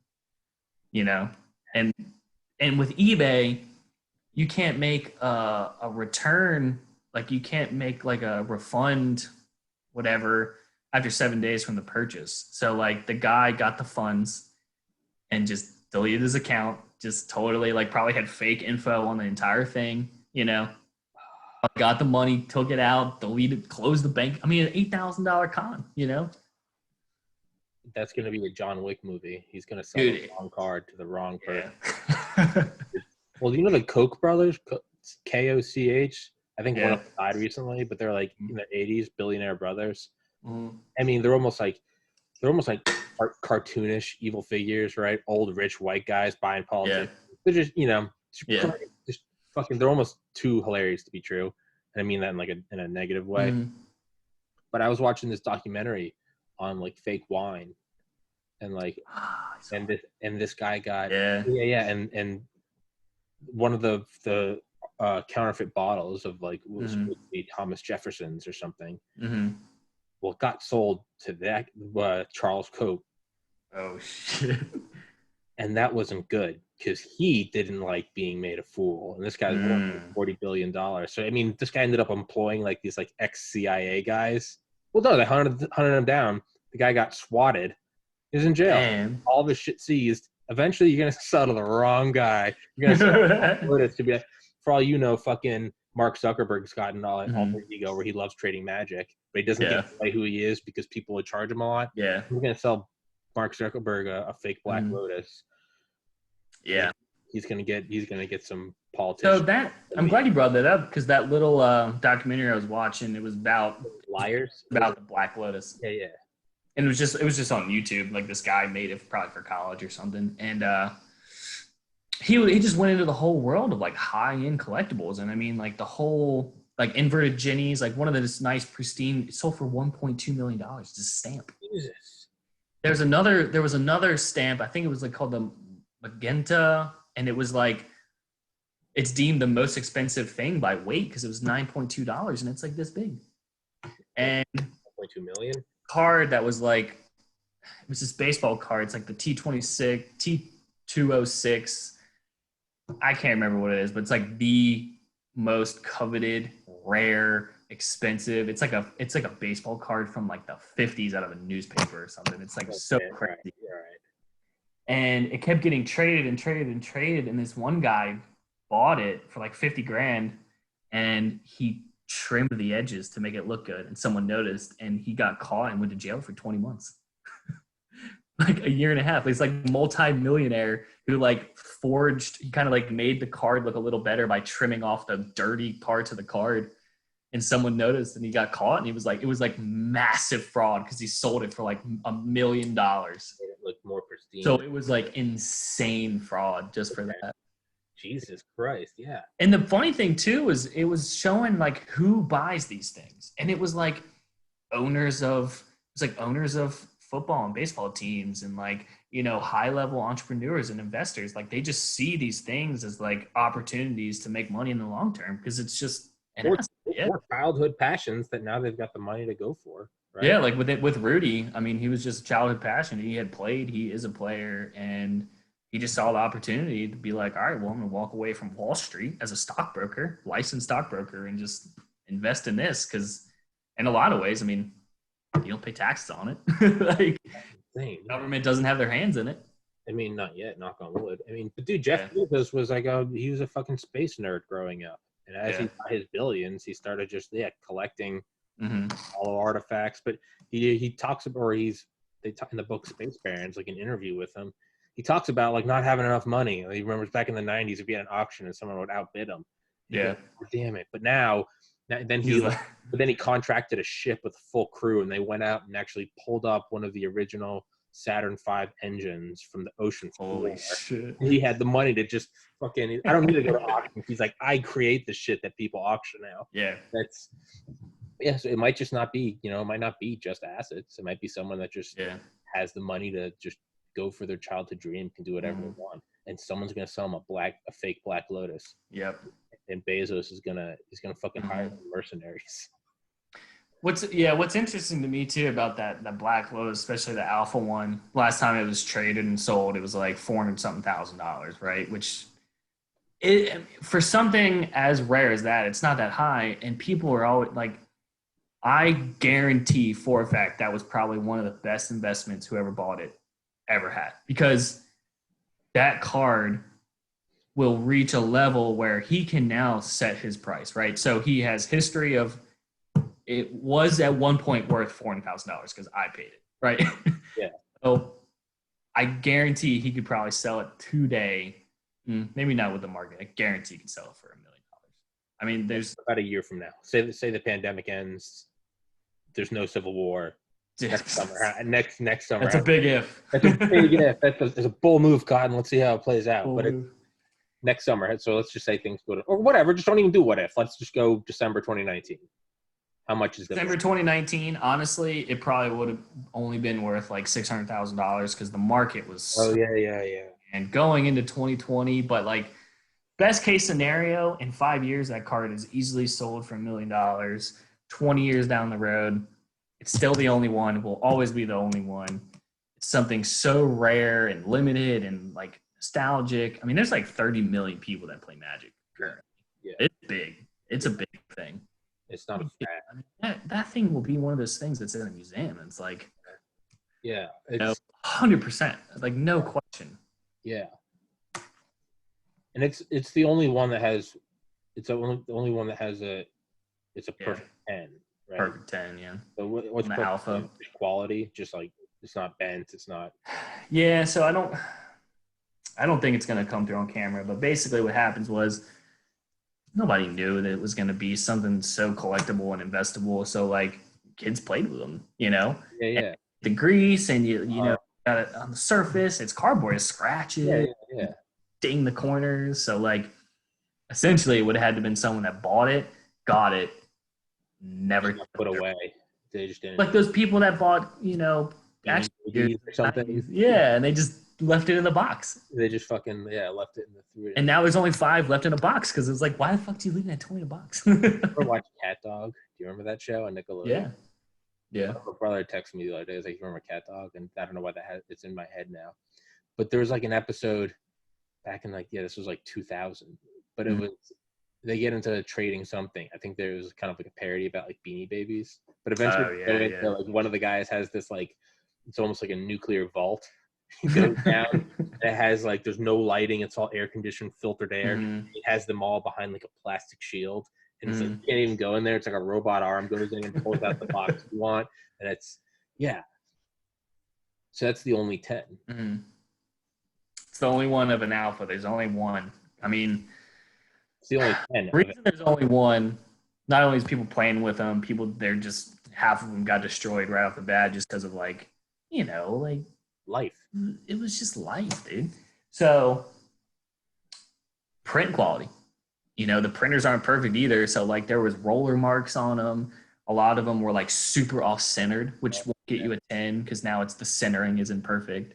So there's a plus though, because if that was a manufacturer's defect, normally manufacturer's defects, that will normally up the value though, like coins. Yes, there's a very heavy premium on like super gnarly like manufactured defects. Because there's some ones that it's like you get the bottom half of the card and the top half of the card because the print sheet was or like the coloration was totally wrong, or they just totally messed it up. Yeah, I think there were pennies or nickels way back, like before the Great Depression, and there were some that like I think they got like double printed, so it's like Lincoln's face is on the front and the back. That's why I was gonna say the same thing. Like if you can find a double-headed quarter, it's like $600. It's like $1,000 quarter. Yeah, because it has two the same side. Yeah, it's. I don't know, man. I think there's like a dollar bill. I remember seeing like on a Mhm. show, this guy had his collector dollar bill. Mhm. If you look at like the numbers on it, it just says like 0.000000001, and it's like the first one. Trippy, dude. Yeah, literally came. It was like FDR just got into office, and it was like, it's Imagine having that the first one. I know, dude, but there is like weird shit like that. It's yeah. Honestly, I think that's why I'm so into collecting Magic cards is because I've always kind of been a collector. You know, like I was that kid looking for fossils in the playground. Yeah. And it's just, I'm just happy that there's so much intrinsic value attached to objects that are not necessary. It's not food. It's not gas. Yeah. No, like, I'm not gonna eat this. You know, there's something cool about that. That collector world. So like, you know, that's why I always look for those old quarters at work and everything. Yeah. I just went to the downtown Berlin. I went to the antique shop, and then someone had a stand, and it was all old coins, and he had all those quarters that like me and Vinny always looked for, and each one was like $6, $7, $8. I was like, that's what I look, dude. Yeah, I used to have them. Yeah, you can turn those into rings. I remember my grandma showed me when we were little. You can take them. It takes like a couple weeks, but if you take them, and it will drive people around you insane. Yeah, take a spoon and you just tap on the edges because it's over. It's malleable and it starts to get fat, and then like the stuff in the center gets slowly pulled out, and then it gets really thin, and then you can just almost take like a knife and you can just shave off the inside. Shave it, a ring, and it's made out of a quarter. It's kind of cool, but they also feel different. I know Vinny's always looking at them like if you just pick up a stack and you feel them, you actually feel them because they're softer. They're softer, and they get they get the patinas on them and everything. Yeah, they have a shine. Cool. It's there's in the 40s there's I forget what year it is, but there are steel pennies.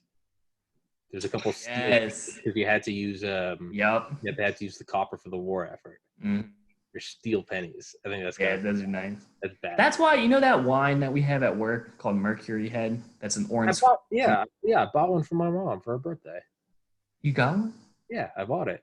Damn, boy, you balling.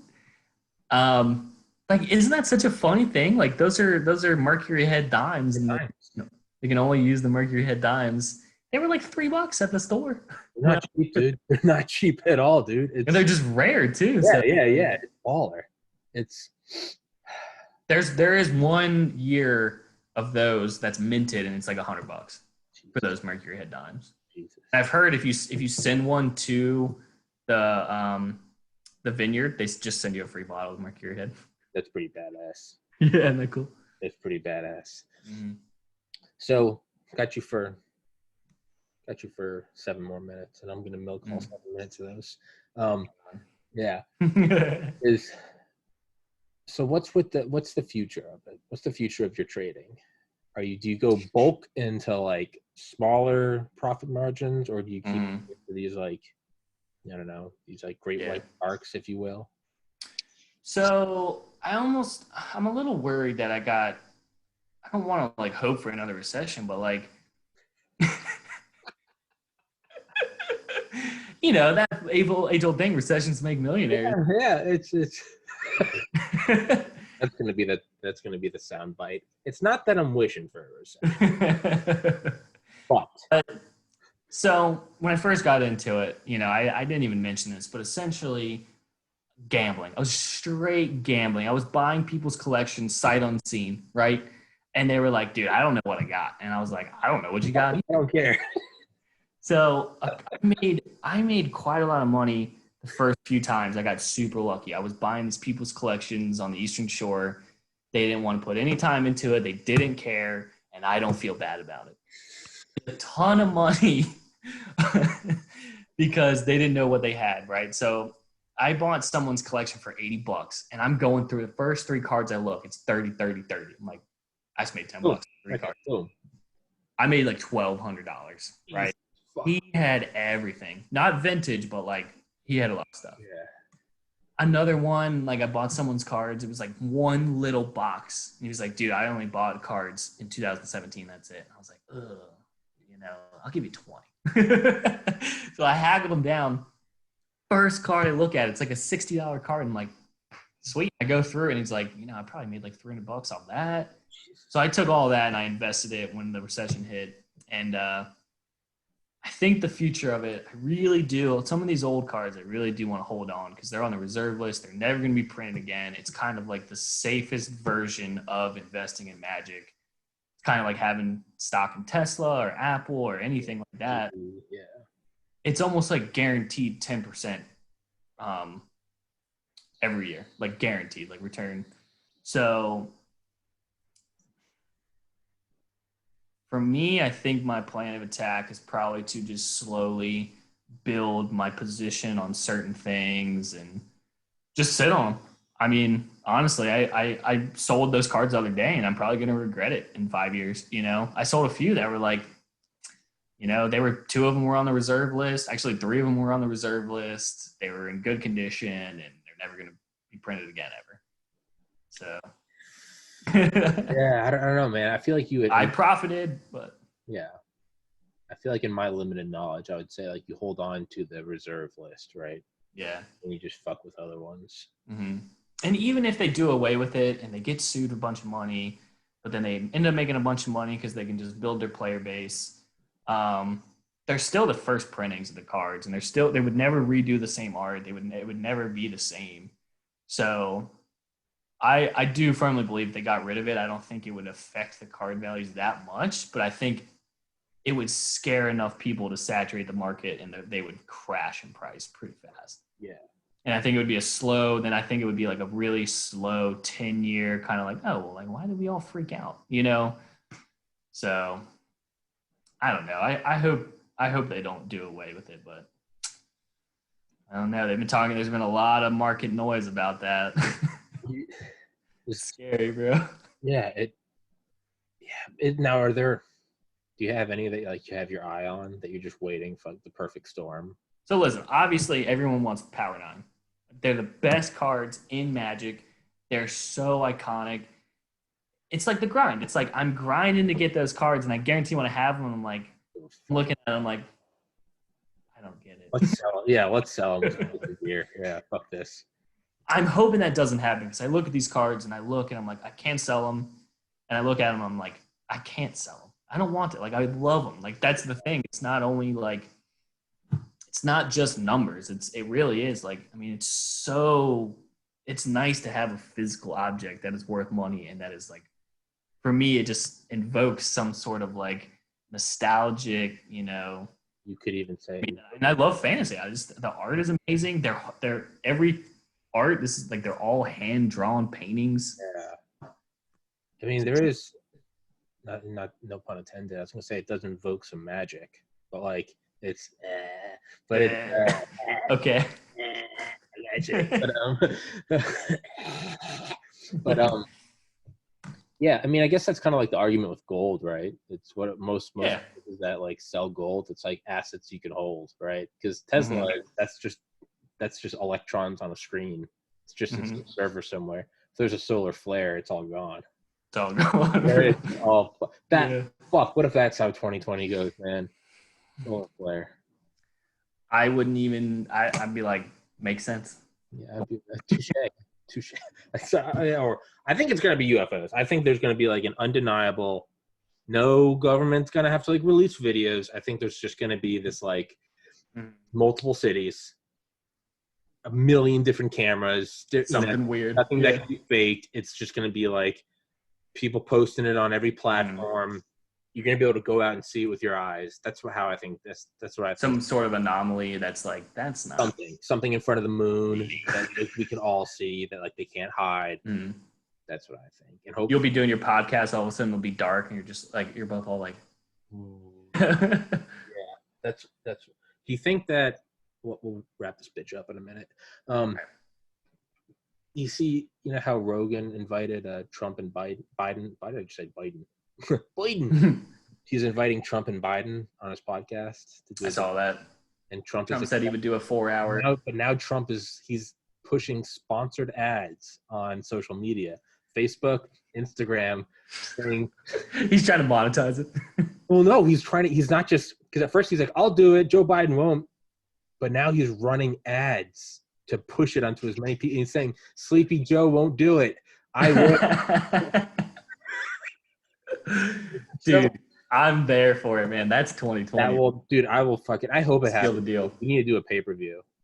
I would fucking. You, me, and Vinny need to fucking close the bar down and watch it. Yes. And drink a bottle of bourbon at work. Bottle of bourbon out. Jesus Christ. Fucking Jason and Zach. Zach. I mean, if you're gonna go out, go out hard. Order a bunch of fast food. Rip the vape in the store. Oh my god, man.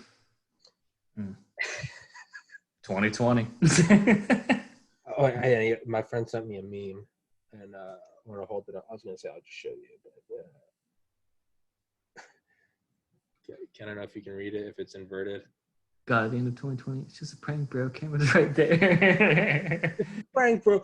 Oh, you got me. You got me, God. Oh. Everyone that died from COVID comes out from behind the curtains. They're like, ah. Everyone's like, oh, no. Guy comes Grandma. out. Thanks for watching 2020. Credits rolling. Stay tuned for a word from our sponsors. And all this is dancing.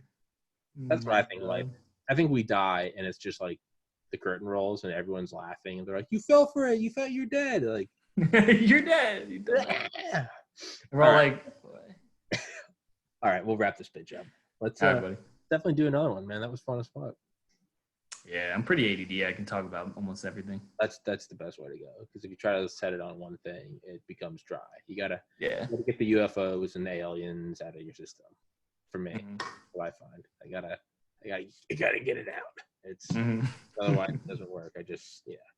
But so I definitely beat Vinny's time, and that's all that matters to me. Yeah. So fuck you, Vinny. I can finally say, Vinny, you can't go as long as me. I knew it from the start. Yeah. Even though me and Vinny's was cut off because I had to go to work.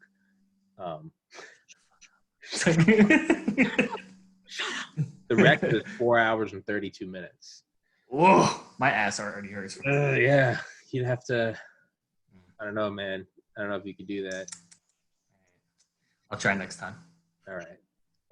Well, I got another one. If I do my third podcast today, I'll send you the book. It's an author I'm having on. He's now become like a friend of mine. But he wrote a book, sweet. Metamorphosis of Prime Intellect. But it's a book about what happens if we achieve like a cyber utopia.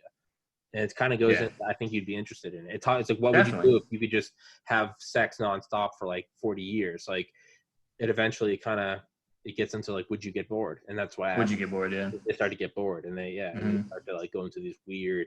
They experience pain as pleasure, and they create simulations and go because they have to find other outlets. They have to find new, unique shit. So they go into like, you can get simulated and go into like Auschwitz or something. You can like experience, but it's weird, dude. It's weird. It's trippy. It's very trippy, but it's a great book. Yeah, send me that. I will. Yeah. So this probably, because I got this one from this morning I got to upload, and then this one, and then I got the next one. So there's like a backlog of uploads. So this probably won't be up till like tomorrow, just FYI. That's all good. I just can't wait to see what you title it. That's like, I talked to a moron. Don't spoil it. Don't force it. What do you want? What do you want? Do you want me to I'll let it bubble up organically? No, I'm just excited. Well, now you're putting me on the spot. If it's bad, I'll let you know. If it's bad, I'll let you know at work, bud. All right? You'll know. Nah. I'll show up and I won't be able to sign in. All right, of course. I'll see you. All right, when are you working next? I'm working Friday.